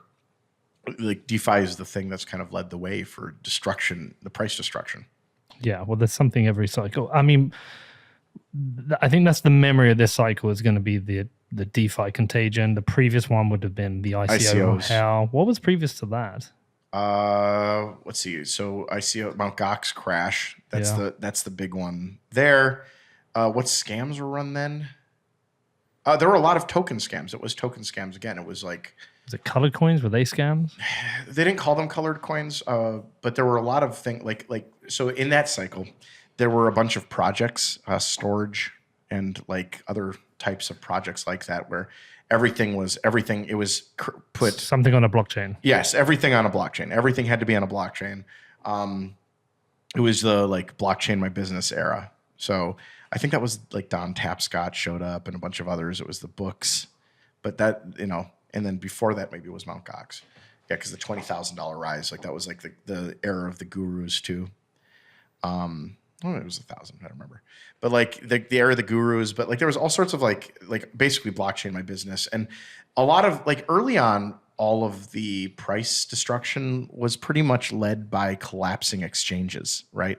So you had like Cryptsy and Mt. Gox and stuff like that. All of the always it was like halted because an exchange would collapse. And it's interesting this time because it's not so much like this time the price collapse is like a leading indicator of exchange collapses, which was a little different than the last times. Like this time the price collapse caused the exchange collapse. Well, have we had an exchange collapse in this cycle? Voyager, Celsius. I mean, do you consider those exchanges? I don't consider them exchanges. I guess. I mean, they're different than like Coinbase, but they're exchanges. BlockFi. Like these are exchange-like. They're at least tangential too, Yeah. But I think Voyager was an exchange, wasn't it? I consider them. I mean, I can't think of a name for them, but they're borrowing and lending services. I consider them financial services. But Coinbase borrows and lends, right? So like, I thought you could buy and sell on Voyager as well. Yeah, I guess what it is that the primary product on Coinbase is to exchange, and you can borrow and lend. And I think on a Voyager was the primary product was to buy and lend, or borrow and lend, and then you could also buy. Yeah, and out of look, I know some of these services aren't popular. I know because one of my sponsors is BlockFi, and I get criticized a lot for having them as a sponsor. My first tweet when I heard you advertise for them was, "You're going to regret that one." Well, I mean, we can talk about that. No, that's fine. We should. I've taken a lot of criticism for it, and recently people have been questioning, why have I not got rid of them as a sponsor, and like, what's my opinion on it? And I've always been very clear. I use their services, so I use their borrowing service, and I would their lending service. Which one do I use? Lending. You lend. Yeah, I lend and get a interest payment back, and I also use. I would use their borrowing. Unfortunately, it's not set up in the right way for me. But if I was to buy a house and had enough Bitcoin to be able to borrow against that to pay a mortgage, again, I would consider something like that. I've had my service them hasn't been interrupted in any way at all. And I'd actually use their card, but the card isn't available in the UK. But they've never paused withdrawals. Nobody's ever had their funds withheld. They've been the most legitimate. I'm glad Sam Bankman-Fried. Ledden as well. Yeah, SBF, Sam Bankman-Fried stepped in and basically, made them solvent, right? Like, their interest rates dropped heavily. People are like, well, why would you use them? Their interest rates are so low. You can get 5% here, 6% there. The reason you got low interest rates is they didn't do any exotic weird shit. They didn't do any, they didn't wrap your Bitcoin. Well, they made their interest by lending the Bitcoin out to other people. BlockFi's been screwed twice, right? In this recent sort of like downfall, I think they've probably learned a lot. But before that, like their interest was heavily contingent on the GBTC premium. Yeah. And I think that like as I see these crypto cycles happen, and these companies that are offering traditional products, I mean, like you can get a credit line against your equities. It's a priority credit line. Get it from Wells Fargo, Fidelity. Like there's all sorts of companies that offer these. If you're getting it's a legitimate product, a credit line, and you need to be compensated interest wise. But like this is a legitimate product. So like as these companies fail, as they make mistakes, as they watch their competitors fail, I think it becomes very clear where the risks are, and it makes them more resilient. So, I mean, like I could see a company like BlockFi coming out of this with an enormous understanding of where they failed and the possibility of actually making a much more robust lending product and other such. Well, we got more robust exchanges after Mt. Gox. Yeah. And we will get more. It might even not be BlockFi. It might be somebody else. It might be. It might be NASDAQ that like launches. I mean, these products. I mean, what is it? NYDIG has a lending product. I don't love a lot of the terms of these lending products. Coinbase has a lending product. All these lending products I think are dangerous only because of the volatility of Bitcoin, but I don't think they always have to be. And I do like the sort of experiment that we're allowed to do on this. And as well as like, I think people got to recognize this is like, I think you have to figure out the CeFi stuff, the centralized finance stuff, before we like move into sort of the era of DeFi. You have to figure out where CeFi plugs into Bitcoin very specifically. And is Bitcoin gold? If it is, then yeah, like lending against it's a great idea. But I do want to reiterate that point because I've taken a lot of punches on Twitter for it. And why would you have them as a sponsor? And why would I not? I use their products. I like their products. You might not. You might think they're bad for people, and you should tell people what you think. But I use it, so why would I not have it as a sponsor? I'm okay with that. I rejected Celsius. Mashinsky in Hong Kong, I met him in Hong Kong. He asked to buy out. He wanted to outbid BlockFi, and I refused to work with him. I knew their product was shit. I'm not sure if I should be saying this. But whatever. But the point is that BlockFi is a product I use, and I would use them if they weren't a sponsor. So where is my moral requirement? Where is my ethical boundary? Well, I think that like as long, I tend to say do all things with irony. I think it's a very hard thing. I think people need to shut the fuck up because like taking money is a sort of problematic thing to do in all cases for like a journalist, right? Always. Especially when like it's a small team, like where the money comes from. There's not like a back office that does like, the sales of the ads and then the front office that has no idea what those ads are. Like, all of your sponsors. But I know all the sponsors I've turned down as well. Yeah, of course. But like my point is that like it really does, it does make it so that like there is, sure, absolutely a bias. But I think that like if you are putting yourself in a position, like let's say you're advertising things, like I get mad at like people like Ben Shapiro. I don't know how many mattresses he's advertised as being his favorite mattress, right? And I think to myself, does that guy have like 14 mattresses stacked on each other? Like I don't like. He's got the Helix and he's got like the Casper, and he's like they're just stacking on top of each other. P at the bottom. Each one's his favorite mattress. Like I am really turned off by that kind of advertising. I think the fact that you are advertising stuff that you're in, it doesn't validate it for me. But I think that people like in this space really need to understand that like there is a conflict because, and I think about this like investments when I'm putting money into something in this space. I don't do very many individual investments, but when I do, I feel very reluctant to talk about them because I don't know if eventually it might blow up.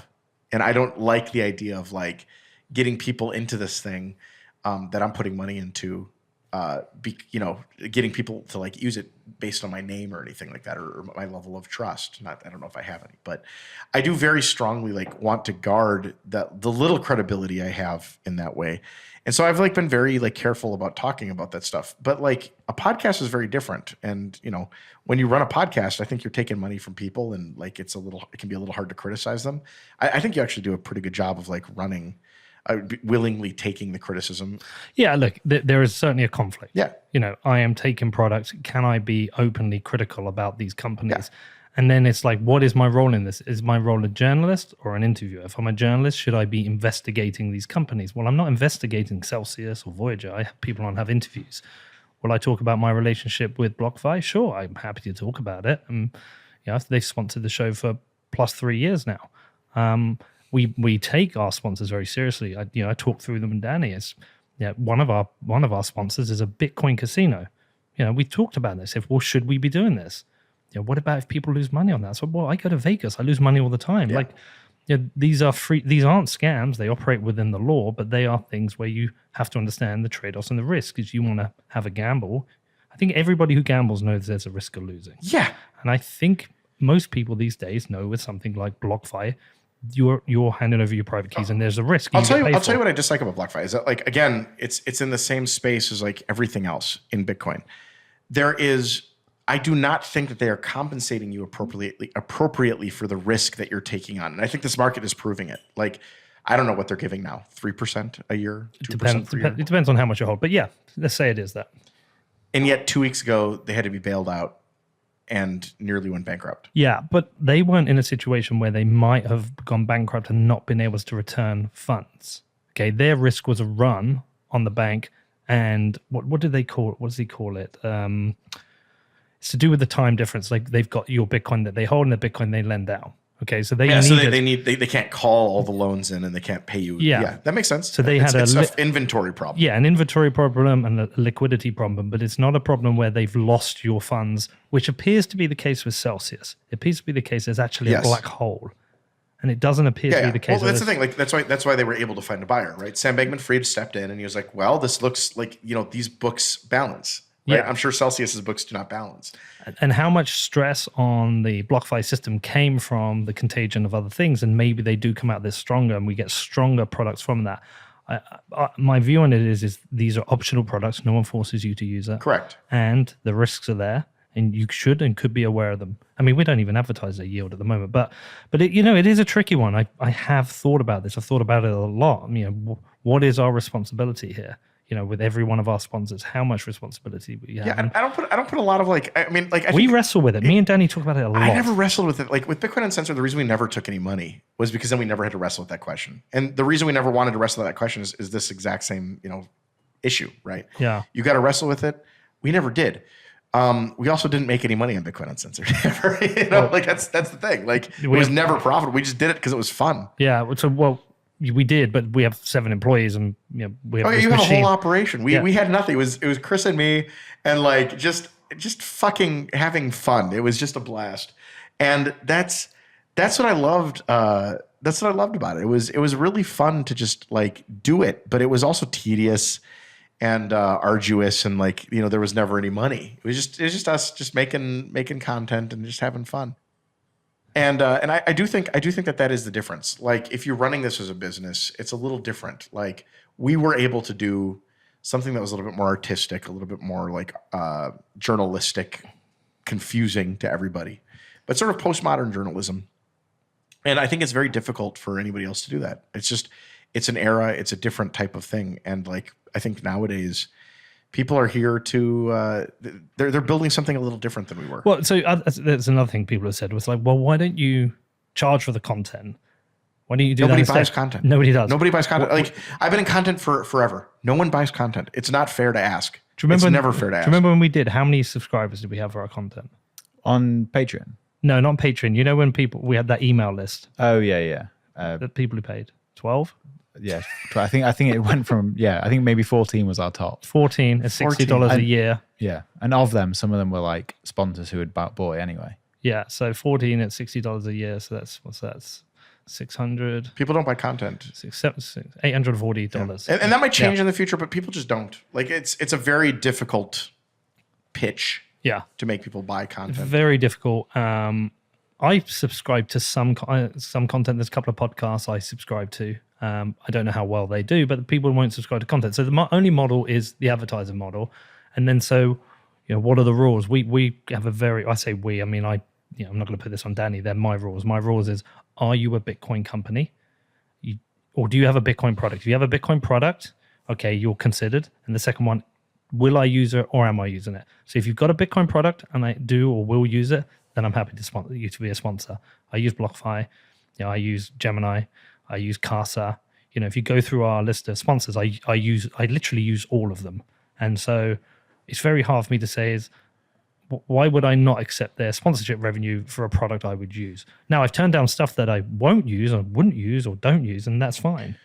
And we turned down a lot. So we should talk about that because I think that ties into the DeFi. Yeah. I think that was what was interesting to me is in this cycle, in this growth, in this now we're in crypto winter.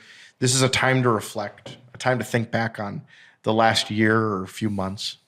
And I think what was interesting to me was the number of Bitcoiners that I watched get sucked into things that they know are bullshit.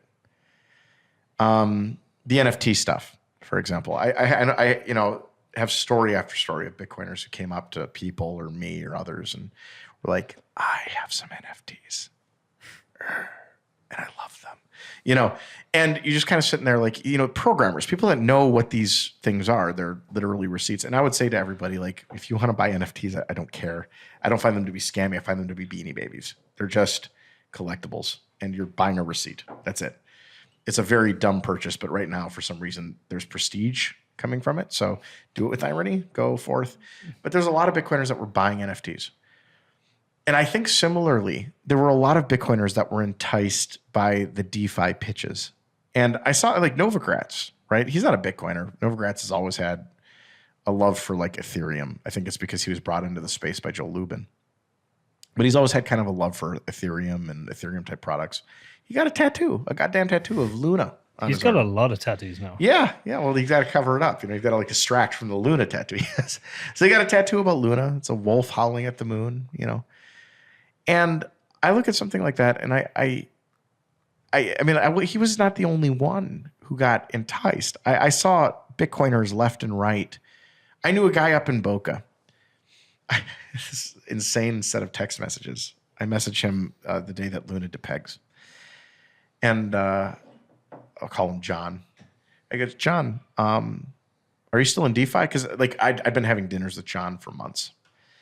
And John had been telling me all of the DeFi shit he was in. And I was saying to him every time, like, you're going to lose all your money. This is hot potato. You don't know when you don't know when the music's going to stop. It's just like, it's over. You got to get out.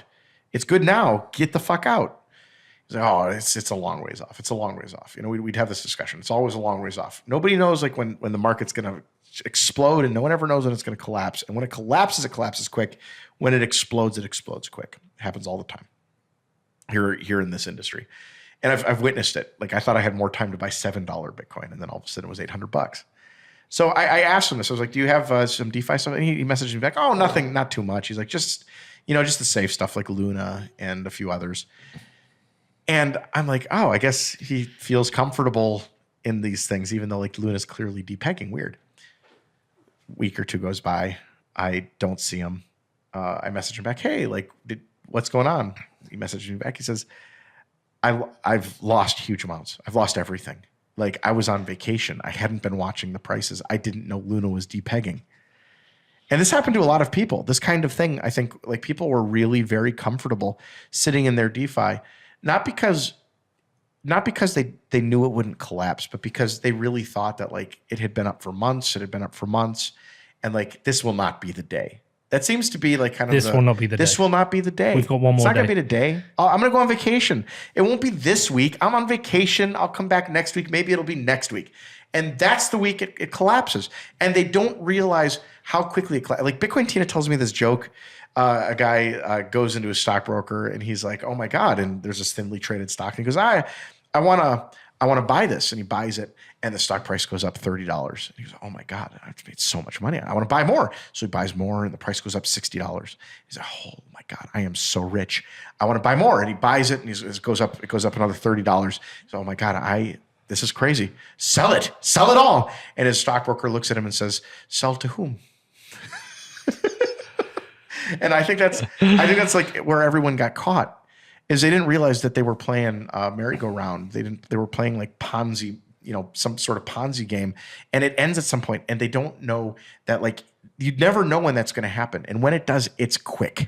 But also sometimes you think it's a dip and it's going to come back. Like, I remember, you convince yourself of that. That's bargaining. Back in 2017, when I first got in, I traded that 32,000. I was up over $1 million in Bitcoin and various other shit coins. I remember I went to this place called Center Parks. It's a place in the UK. You go with your family, and it's like a bunch of cabins and a water park and activity. It's great. I went with my kids and my dad, and we sat there, me and my dad, one night having a drink and talking about how well it's gone. My dad said, "You know what you should do?" He said, "You get over $1 million here. Just take out half. You can go buy 2 or 3 houses, and that's your retirement. That's it. You're done." I was like, "Do you know what? That's a good idea." He was like, "You should do it." I was like, "All right, when I get back, I'll do it." Anyway, it gets back to January. I don't do it. And whatever the date was in January, boom, it drops. And there's like a 30% dip, I think. I can't remember exactly. I was like, well, I'll wait for the bounce and I'll do it. And the bounce never comes. And it just slowly goes all the way down. This is the story of everybody in Bitcoin. Yeah, I know. And I like it. Do you know how many people told? I was talking to people when Bitcoin was at 60. And they're like, I'm waiting for better prices. I'm going to sell. And they waited until Bitcoin was at better prices, 20K. Better prices for me to buy it from them. But you know what? This is the point now. This is why I don't care about price so much, because what I'd done in my head is I'd spent the money in my head. That money now enables this. I can do X, Y, Z. I don't do that anymore. I have an income. This podcast, I have an income, and that pays for my mortgage and my kids go on holiday and do my shopping. And very occasionally when I want to do something a little bit different, like get my dad a car, sold a little bit of Bitcoin. Do you remember the Dogecoin millionaire? Oh, man. Yeah. So he just did a video called I Regret Everything. Yeah, I bet he does. And he talks about it. He's like, if I did it again, like he talks about his commitment to the community and a commitment to it going to $1. And, first of all, I like have critiques of this ideology of like, I'm gonna hodl till it goes to $1. Like Dogecoin's a shit coin. It has no use. Stop. Tim Pool, stop talking about it as a like dollar alternative, and Bitcoin is a Is that what Tim Pool's talking about? When Doge was rising, Tim Pool was saying that Doge was going to be the daily transactional currency and Bitcoin would be the savings. And I was like, I heard that from him. I started hearing that like rhetoric from others. And like the Dogecoin millionaire, he was, on a similar boat, and people talking about Doge to $1 million or Doge to $1. And it's interesting to me because, if everyone's waiting for Doge to $1, I'll just ask you, what happens at $1? Well, it's not reached it. Well, let's say it hits $1. What happens then? Everyone sells. Everyone sells. Everyone knows we're going Doge to $1. It's like an orchestrated pump. Should probably sell at 70 cents. Yeah, exactly. When Doge hits 70 cents, you're like, well, everyone else is going to sell at $1. I'll front run that. Like, I'll buy it back at 30 cents, whatever. But, he held it. And he felt like it was a responsibility of his. And he talks about, he's like, well, if I did it again, I'd probably sell $1 million and hold on to 2. And, he'd have $1 million cash. He'd probably put it back into Doge, but he'd have a lot more Doge now. But like, I think people don't realize that is an option, that you can take some off the table. And it's okay to do things like buy a house or buy a car, buy the things that you need, like live your fucking life. Stop being in purgatory. The purgatorial idea that I get with like Bitcoiners, like they're sitting in Clubhouse, they're sitting in other places, they're looking at content. They're fucking in purgatory, waiting for the price to go up. And I don't know, the problem with that is that you never know, you don't have a number in your head as to like when it's okay to like walk into heaven. But that's why don't ever have a number anymore. I'm with you. The Bitcoin I have sits there, and very occasionally I dip into it. And, when you need it. No, I don't need it. No, there are things I want Bitcoin will only ever be for things I want in life or a rainy day fund. Okay. Say this goes to shit, I get canceled, whatever. Okay, I'm going to have to make some tough decisions in life. What's the new career? But hopefully that doesn't happen. Therefore, it's only ever there for the wants. My needs are covered by my salary, my mortgage, my holidays, my kids' needs. That's all covered, right? But there are times when I want something. Like I wanted to get my dad a car. So I sold some Bitcoin and bought my dad a car. Nice. Next summer, I might go, do you know what? I want to take my kids on a safari, holiday of a lifetime. I can't afford it with my salary. I'll sell a bit of Bitcoin. Well, notably, like, when did you, like, you sold the Bitcoin? How much was Bitcoin when you sold it? For my dad's car? For your dad's car. That was at a decent price, wasn't it? If you think historically now. I mean, what's interesting to me is that, like, for every story of, like, a Rasa where he sold Bitcoin to buy a car, and that car now would be, like, $2 billion or something like that. Well, so I sold half a Bitcoin to buy my son a car, and that car was £20,000. There's equally... So whatever £40,000 was, I sold half a Bitcoin. And for my dad, it wasn't long before there. So both of those near high prices. So there's an equal number of stories of people who bought Bitcoin and sold at higher prices when they bought their car. And now that car would have, that they've made money on that, right? That car's a store of value. Yeah. It's like, and they can buy the Bitcoin back. But the point being, it's very interesting to me that these things happen. Like Bitcoin, this is why I advocate like people living their lives and like taking a little off the table, like as things go up, just like put it into, fiat alternatives, put it into the total stock market. I'm a strong believer that like, as the economy of Bitcoin develops, we're going to see more and more Bitcoin companies do things like enter the stock market, enter like the traditional financial markets. Fidelity will soon expose itself to Bitcoin. Vanguard will have Bitcoin exposure. All of these companies will have Bitcoin exposure. I think Vanguard's not a public company, but like Fidelity, I don't think they are either. But a lot of these companies will have Bitcoin exposure, whether it's MSTR, whether it's Tesla, whether it's whatever company it is, Walmart, I don't know. So as that happens, like Bitcoin starts to get integrated into sort of the global economy very naturally and starts to reflect in like market returns. And I can't wait for that day. I think that's a really amazing day to come. But I just do, to me, it's like a very slow process. And I think that's probably where like Bitcoin will go, is like very integrated into the economy every day. And that's probably also where like Bitcoin sort of levels out and flattens and stops with this like ridiculous volatility. Well, that would be a good day, I think. Wouldn't it? I actually, well, because when you, like I said, I went to that point where I don't really care about price too much anymore. I don't want my Bitcoin to, capitulate and be worth nothing. But, I'm happy where I'm at. I don't think you have. I think you're at this place, and I'm certainly like I think we both don't think that's a possibility, that it'd be worth nothing. But what I mean is like now I care about the use case of Bitcoin, and a more stable Bitcoin makes it become more usable for people around the world, the people you talked about who need it. And for me, if we get, the closer we get to that point, the better. Sadly, I don't think we will be there. I'm just wondering what is the next bull cycle crazy shit that's going to tear it all down. I think they've geared it right up. I think metaverse is probably coming. I think this the next metaverse cycle collapse. Metaverse obsession. Like the metaverse doesn't exist. It doesn't exist. They're going to try though. They're going to push it. And like, I mean, like I think I was reading, I don't know how true this is, but I was reading on Reddit, our Ethereum. And they were saying that I guess Polygon has been included in some like Disney program. Was that not a troll? It might be a troll. I wouldn't be surprised. You want about that was like some kind of accelerator program? Yeah, that was the claim. It might be a troll. Might be a complete lie. I thought that was a joke. Might be a complete joke. Might be a complete lie. But like that's the sort of thing we're going to start seeing in the next cycle. Is like this metaverse application. All the metaverse applications going nuts. I don't even understand what it would mean to have Polygon in like an accelerator program, right? Like, it doesn't make sense. A lot of people are reporting on it. I don't know if it's true. Oh yeah. I mean, I assumed it was a joke. I don't know what it means. Like, who's in the like Polygon is a decentralized like product, right? Or do they have a specific team? Is it a company? Here you go. Pull it up. Look at that. Matic surges as Disney choose Polygon for accelerator program. The Ethereum scaling tool is one of 6 companies selected by the media and entertainment giant to be part of its program to develop AR, NFT, and AI experiences. Blah, blah, blah, blah, bollocks. Yeah, it sounds real, though. Well, it's on CoinDesk. Must be real. Yeah, I don't know. But that to me is coming. I wouldn't be surprised if that just kind of gets, it seems like they're queuing that up. They're putting the little ball on the tee and getting ready to like drive that.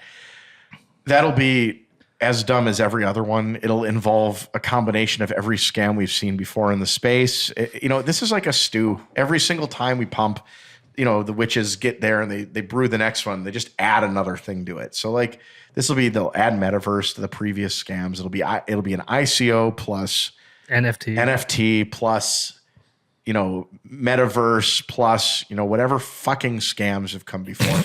And it's just, it's a little enervating, but it's also very funny to me because as well as I do that this next cycle is going to be filled with people that come in, tell us that we're stupid, that we don't see the innovation. We're not open-minded. We're not open-minded. They're the ones that see the innovation.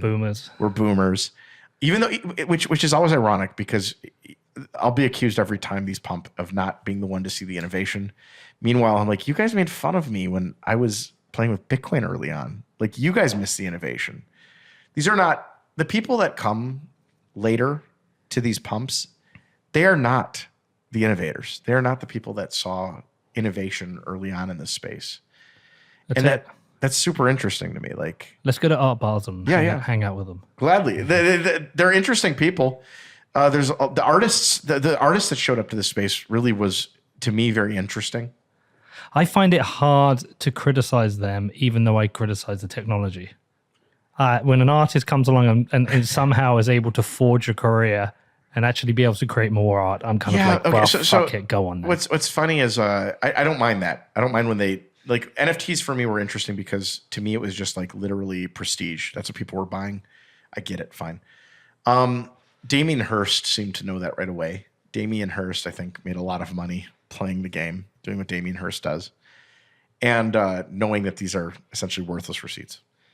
Other artists, I think, made some money and anticipated that the NFT revolution was going to be something that would carry them on into the future, not the pump and dump cycle that it was. I think the people that come out best from the NFTs are people like Gary Vaynerchuk. They're not artists.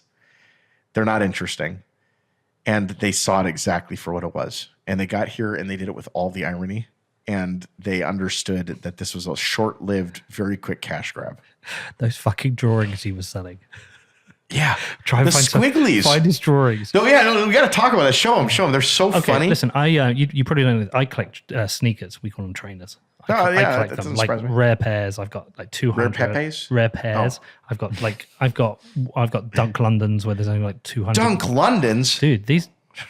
These trainers, they only made 202 of them. I bought them like 15 years ago. But it's almost like an addiction buying them. There's a lot of Bitcoiners that collect sneakers. I've learned this in this space. But fundamentally, I know I can wear them, but I don't wear them because that destroys the value. So fundamentally, what's the difference between that and an NFT? No, there isn't. This is what I've always said. Collectibles are not scams. Collectibles are collectibles. Yeah. And if you want to collect receipts, the thing about collectibles is they have their time in the sun. I've seen this numerous times.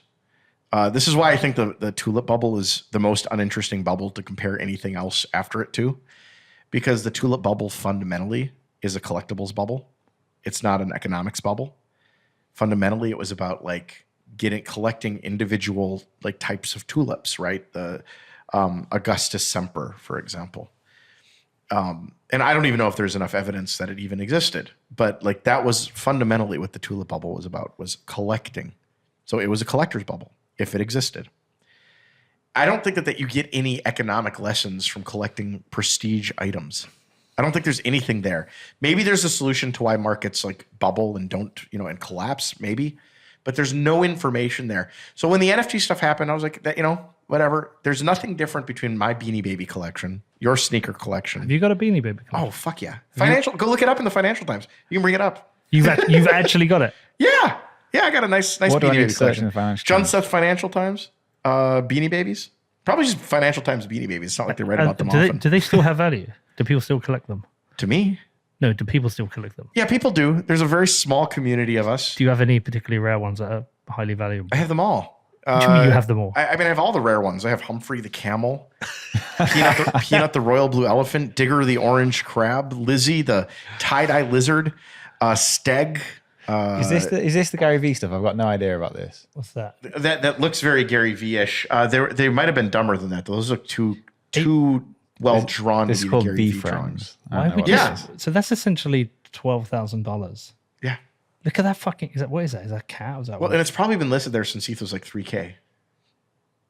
But people buy these, yeah. Yeah, Gary V literally listed these things. Crazy. And I think these look very Gary V-ish. Some of them look very complicated. They look like drawings either a child does or somebody on drugs. Yeah, Gary Vee. We had him on the show once, Did you? Twice. twice. Yeah. I knew him a number. Like he used to go to a lot of the conferences I was at, and this is before he was like really famous. Like he was doing like the wine show back then. Yeah. The wine show was cool. Yeah, it was great. Fair play And to him. On that. he's turned into like a Tony Robbins-ish type guy. Yeah. It's kind of weird to know that guy turned Do into not that. give your kids pocket money. They will never learn the value of money. Are you trying to do an impression? You just sound like an English guy. Well, I am an English. I was doing the. There you go. That's a lot of my beanies right there. Oh my god. Yeah, that's Rex, Bronte, Steg, Waddle. You know, so like, How many do you have? oh, many more than that. You know, a lot of these are not necessarily rare. Like I buy them in lots, and I get about 10 emails a day, 5 to 10 emails a day, people asking me to help value their collections, of which I rarely see anything valuable. It's very interesting. I like the last line in this article. Josh is now a collector of Bitcoin. Yeah, a little denigrated. But yeah, this is, I mean, it's interesting to me because like, yeah, I don't think there's anything wrong with collecting. I think that NFTs were fine. I think that collecting in general is just a kind of interesting thing to do. And generally when collectibles have their time in the sun, you're just buying prestige, right? I remember when Bitcoin, or not Bitcoin, when Beanie Babies, to me, they're the same. When Beanie Babies were being collected by people would go and they would say things like, you know, I have Humphrey the Camel. It's an early, like 1993, like one of the original, you know, one of the first few sets. And this thing that's worth, you know, $800 today, by the time you're in college, it'll probably pay for your college. And I remember people saying that like very seriously. And for me, the reason I collect them is as this like very important reminder to myself that none of this shit is valuable. None of it. Nothing's valuable. Prestige is temporary. When the NFT stuff happened, I watched it and I was like, this is temporary. It has to be because this is just a prestige buy. Well, I hope it isn't with sneakers. I actually have no one to share that. The sneakers? Yeah, because I don't know anyone else who collects them. I don't. Well, here's how you can know whether something's a prestige buy. The people that are making the product, are they taking in exchange for the production of the product money? Or are they taking the product, the past like production of the product in exchange? Like, I don't understand the question. Sorry. can I buy a Beanie Baby with another Beanie Baby? Or do you want money for it? If the company wants money, then it's very likely that they think that the money is more valuable than the Beanie Baby. Well, but we're talking about Nike. Yes, Nike wants money. Yeah, but they're not gonna. They don't want the sneakers. Of course not. But that's what I'm saying is like, if it's like sneakers collectability, like they make literal collectible sneakers, right? Yeah. The people at Nike are probably collecting those. Ty Warner didn't want more Beanie Babies. He wasn't like, Beanie Babies are inherently valuable. I'm Ty Warner. Give me all of the Humphrey Camels in the world, and I'm going to pay for every kid's college in the future. No, he was like, give me the cash. It's $6. I'll take it, please. I think for Nike, there's a couple of things going on here. Firstly, they've realized that by releasing something that's rare, there's a demand, but they don't tend to release things. You still, if you're a first round buyer, you're still paying $100, $150 a pair. Yeah. They're not releasing rare ones and charging thousands of dollars, right? No. So, but for them, there's a brand thing going on. But also there's collectibles. Like there's people that are wanting those Yeah. things. I mean, the same thing with like Lamborghini. Like if you look at the Lamborghini profits, like look at the Lamborghini profits. That's the most astounding thing about Lamborghini. If you want a car, if you want to get the most car for your money, buy a Lambo. And you can know that because you can look at their profits. They make like $5 million a year. It's like astoundingly low. They give you a car that is worth the car. It's probably $150,000 car. It's probably got $135,000 worth of tech in it. You know, maybe more. Should get a Lambo. Yeah, but like that's the thing. Like these collectibles are collectibles. Like they are like a Beanie Baby. I'm buying like a collectible thing. If I go to Ty Warner, he's not going to buy all the Humphreys back. He's going to keep his money and he's going to like run his Four Seasons hotels in Chicago. Yeah. He wants cash. And that's the thing with the NFTs is like CryptoPunks wasn't taking like past CryptoPunks for CryptoPunks. They were taking money. They wanted your ETH. Of course. They found the ETH more valuable than the CryptoPunks. They were giving up the CryptoPunks, their dumb drawings, But doesn't in every exchange. But even isn't that the case for every artist? Every artist wants the money for the art they're creating. Well, eventually when artists become, there's a purpose to that initially, right? Like the artists, for example, will take the cash for the money. Most artists don't become like very like incredibly wealthy in their own lifetime. That might Most don't become even moderately comfortable. Yes. Very few. Maybe Jeff Koons might be a good example. Hirst is another good example, Damien Hirst. But artists, like, they sell early because they have people that want their art. You know, they're selling to get them on the walls. Maybe they catch the eye of a really big collector. Like, they're playing their own game. But later on in the career of an artist, yeah, the art, the art becomes like, sort of like, if you were to say like, hey, Damien, look, I have this piece. It's honestly, it's like your first piece, but I prefer this new piece that you just made. Can I exchange it? He'd probably be like, yeah, absolutely. I'll take that piece in exchange. Yeah, but there are people who own sneakers who will trade for sneakers. Yes, but what I'm saying is that collectibles, like individual collectors, might trade for like things. Like there are people. I find Beanie Babies very interesting. I will trade among like other collectors of Beanie Babies for Beanie Babies. Okay. But my point is like the company that's making them, Ty Warner, they're not gonna. They want cash. They want the money. They're trying to give, like, they're kind of like the Federal Reserve of Beanie Babies. And this idea that like these collectibles are going to go to 1 million, or that they're going to be like collectible for more than, like, you know, every collector's item has its 15 minutes of fame, essentially. Well, so this is why I'm okay with the sneakers then, because we're like 20 years in now. Yeah. And they're going up. Get up StockX. I want to show you some of those. I'd love to. But sneakers are a little different because, like, again, like when what happens with collectibles is they happen, and then there's like this like later on cycle where people who like are a bit nostalgic about it will come back to them. Sneakers actually have some utility as well, which is a little different than other collectibles. But yeah, but the utility destroys the value. Yes, of course. But yeah, like I think that like sneakers, other things, like they have this nostalgic thing, and sometimes like a market actually, you know, shows up around it, and there's enough people that have nostalgia. You've literally done the search I was going to tell you to do, didn't you? You've done the dunk search. So I tell you, so the ones I most want are those third ones, the pigeons, the staple. Look at that. Yeah, is that Australian dollars? Yeah. Okay, so You can afford that. no. So I tell you, that was interesting. So they only made 150 pairs of those, and Really? they were released at this store in Brooklyn. The day they came out, there was a literal riot. And I remember them going up on eBay afterwards, and you could get a pair for about $4,000 or $5,000. I was like, "Fuck that! I'm not Now paying you wish that." you did. Yeah, of course. Look at it now. What's that? What's 71,000? I'm going to get it up in But US dollars. this is the thing. This is the thing, Peter. Like, there's enough people collecting sneakers, enough people doing it, that like it actually like can maintain a value. There's a lot of people doing that. Beanies, there's like 300 of us maybe, you know. But sneakers, there's thousands of people who like continually want to collect. Here you go. Yeah, For that's $48,000. I think, and also I think fashion's very different. Like sneakers are fashion, Yeah. right? Purses are fashion. It's not like the Hermes purse.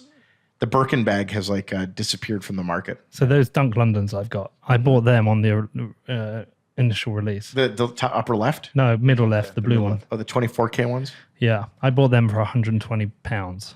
120. Oh, wow. 120 You pounds. like showed up and they. No, I bought them online. They were meant to be released, but I'm like addicted to. I've got those Zoo Yorks. I'm addicted to buying these. Well, I think sneakers have a long time in them.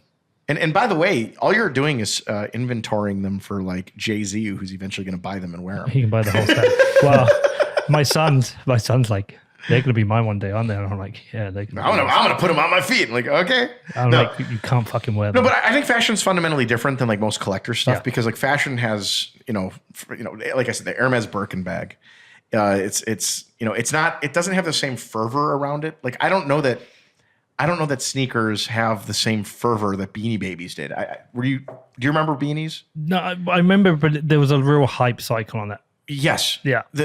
Like these collector's items are like marked by this hype cycle. But I think the difference is people felt a need to get Beanie Babies, even though they weren't into it, because they thought they're like shit women coins. were punching each other in Macy's to get Beanie Baby. Like I want Spooky the ghost with the curved mouth instead of the pointy mouth because I don't have it yet. And so like they buy like 16, like these collections people are sending me, Peter, they have like 32 Princess Beanie Babies or 100 But let me like ask piece you, beanies. did they buy these purely because they thought they were going to make money? And Yes. they're like, yeah. So Well, why do you buy 100? Why do you buy 100 Garcias? You know, why do you buy 100 piece beanies? Why would you buy 100 of them? But I'm not buying these because I think I'm going to make money. I don't go get them and go, fuck that. In 10 years, I'll be worth $6,000. You buy them because you like them. I like the Yes. collection. I'm glad I'm thinking about the display. But that's the same as art collecting, right? Like, Yeah. Again, to your point about art, there's never there's not going to ever be a fervor over Damien Hirst. However, when Damien Hirst is an NFT and he's selling lots of shit for $50 originals,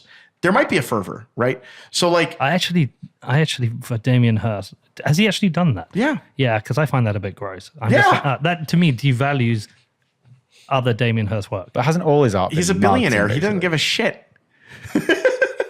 But yeah, like to me, like the fervor around something, it's very unique. Collectibles for me are very like obvious when they come about. I see them and I think to myself like, oh, it's a collectible. Like this market will last X number of, and I always hear the same things in collectible markets. People declare that like this collectible market's different than other collectible markets. This collectible market's going to pay for my kids' college. This collectible market is X. This collectible market is Y. And it's always the exact same. And meanwhile, every collectible market that I've ever seen in my entire life, every single one collapses. And you have a couple of things that remain valuable to like the nostalgic collectors, and everything else goes to $5. So what's the lesson, Junseth? Buy Money NFTs. No, I mean, I think the lesson is that that your shit doesn't matter. Value is the only commodity that matters. Bitcoin is not a collectible, right? I don't think. And you should be very wary of attaching yourself to things. The DeFi stuff, I think you should be very wary of attaching yourself to high returns. I think that you should accept that you don't deserve the money or the wealth that you have. I think that you don't deserve that. And very thankful if you happen to be lucky enough to be wealthy or to have even your basic needs taken care of. Good finish, man. Yeah. Right. That's a wrap for Miami. We're done. Junseth, great way to finish off, man. Nice. Always Love to appreciate be you. here. I'm glad you're in my neck of the woods. I hope that you guys come back someday. We will come back. We will come back many times, and we'll always see you and always talk to you. Good. It's always a pleasure having you on the show. Love you, dude. Sing Take us care, out, man. Junseth. Yeah. Love you guys. Oh, sing us out, bro. All right. I think we're doing a Christmas song, right? Or are we doing something else? We do No, some we Justin got the Timberlake. Christmas song locked. What's that? We do some Justin Timberlake. Oh, I don't know. I don't know any Justin Timberlake. I sing us some. You do a little Backstreet Boys? When they're As playing, long as you love me. dude, we're going to New York tomorrow, and they're playing in New York. We're not going to watch Jeremy, that. Really? Jeremy really wants to go. As long as you love me by the Backstreet. That's the only like pop song I remember. Jeremy's like, can we go, please? He wants to get a T-shirt and Oh, everything. really? Backstage pass. Backstage pass? Yeah, Not going. yeah. We're not. You're not going to do it? Backstage pass. We're not going. I can't even believe they still exist as a band. They probably look like shit. Not as bad. Well, Hanson's a band. You know Hanson? Bop, Yeah. bop, ba, do. Isn't them. it weird? Isn't it strange? How we all feel a little bit weird sometimes. That's all I remember of Hanson. All right, we're out of whiskey. We got to All right, finish. guys. All right, bro. Good night. Boom.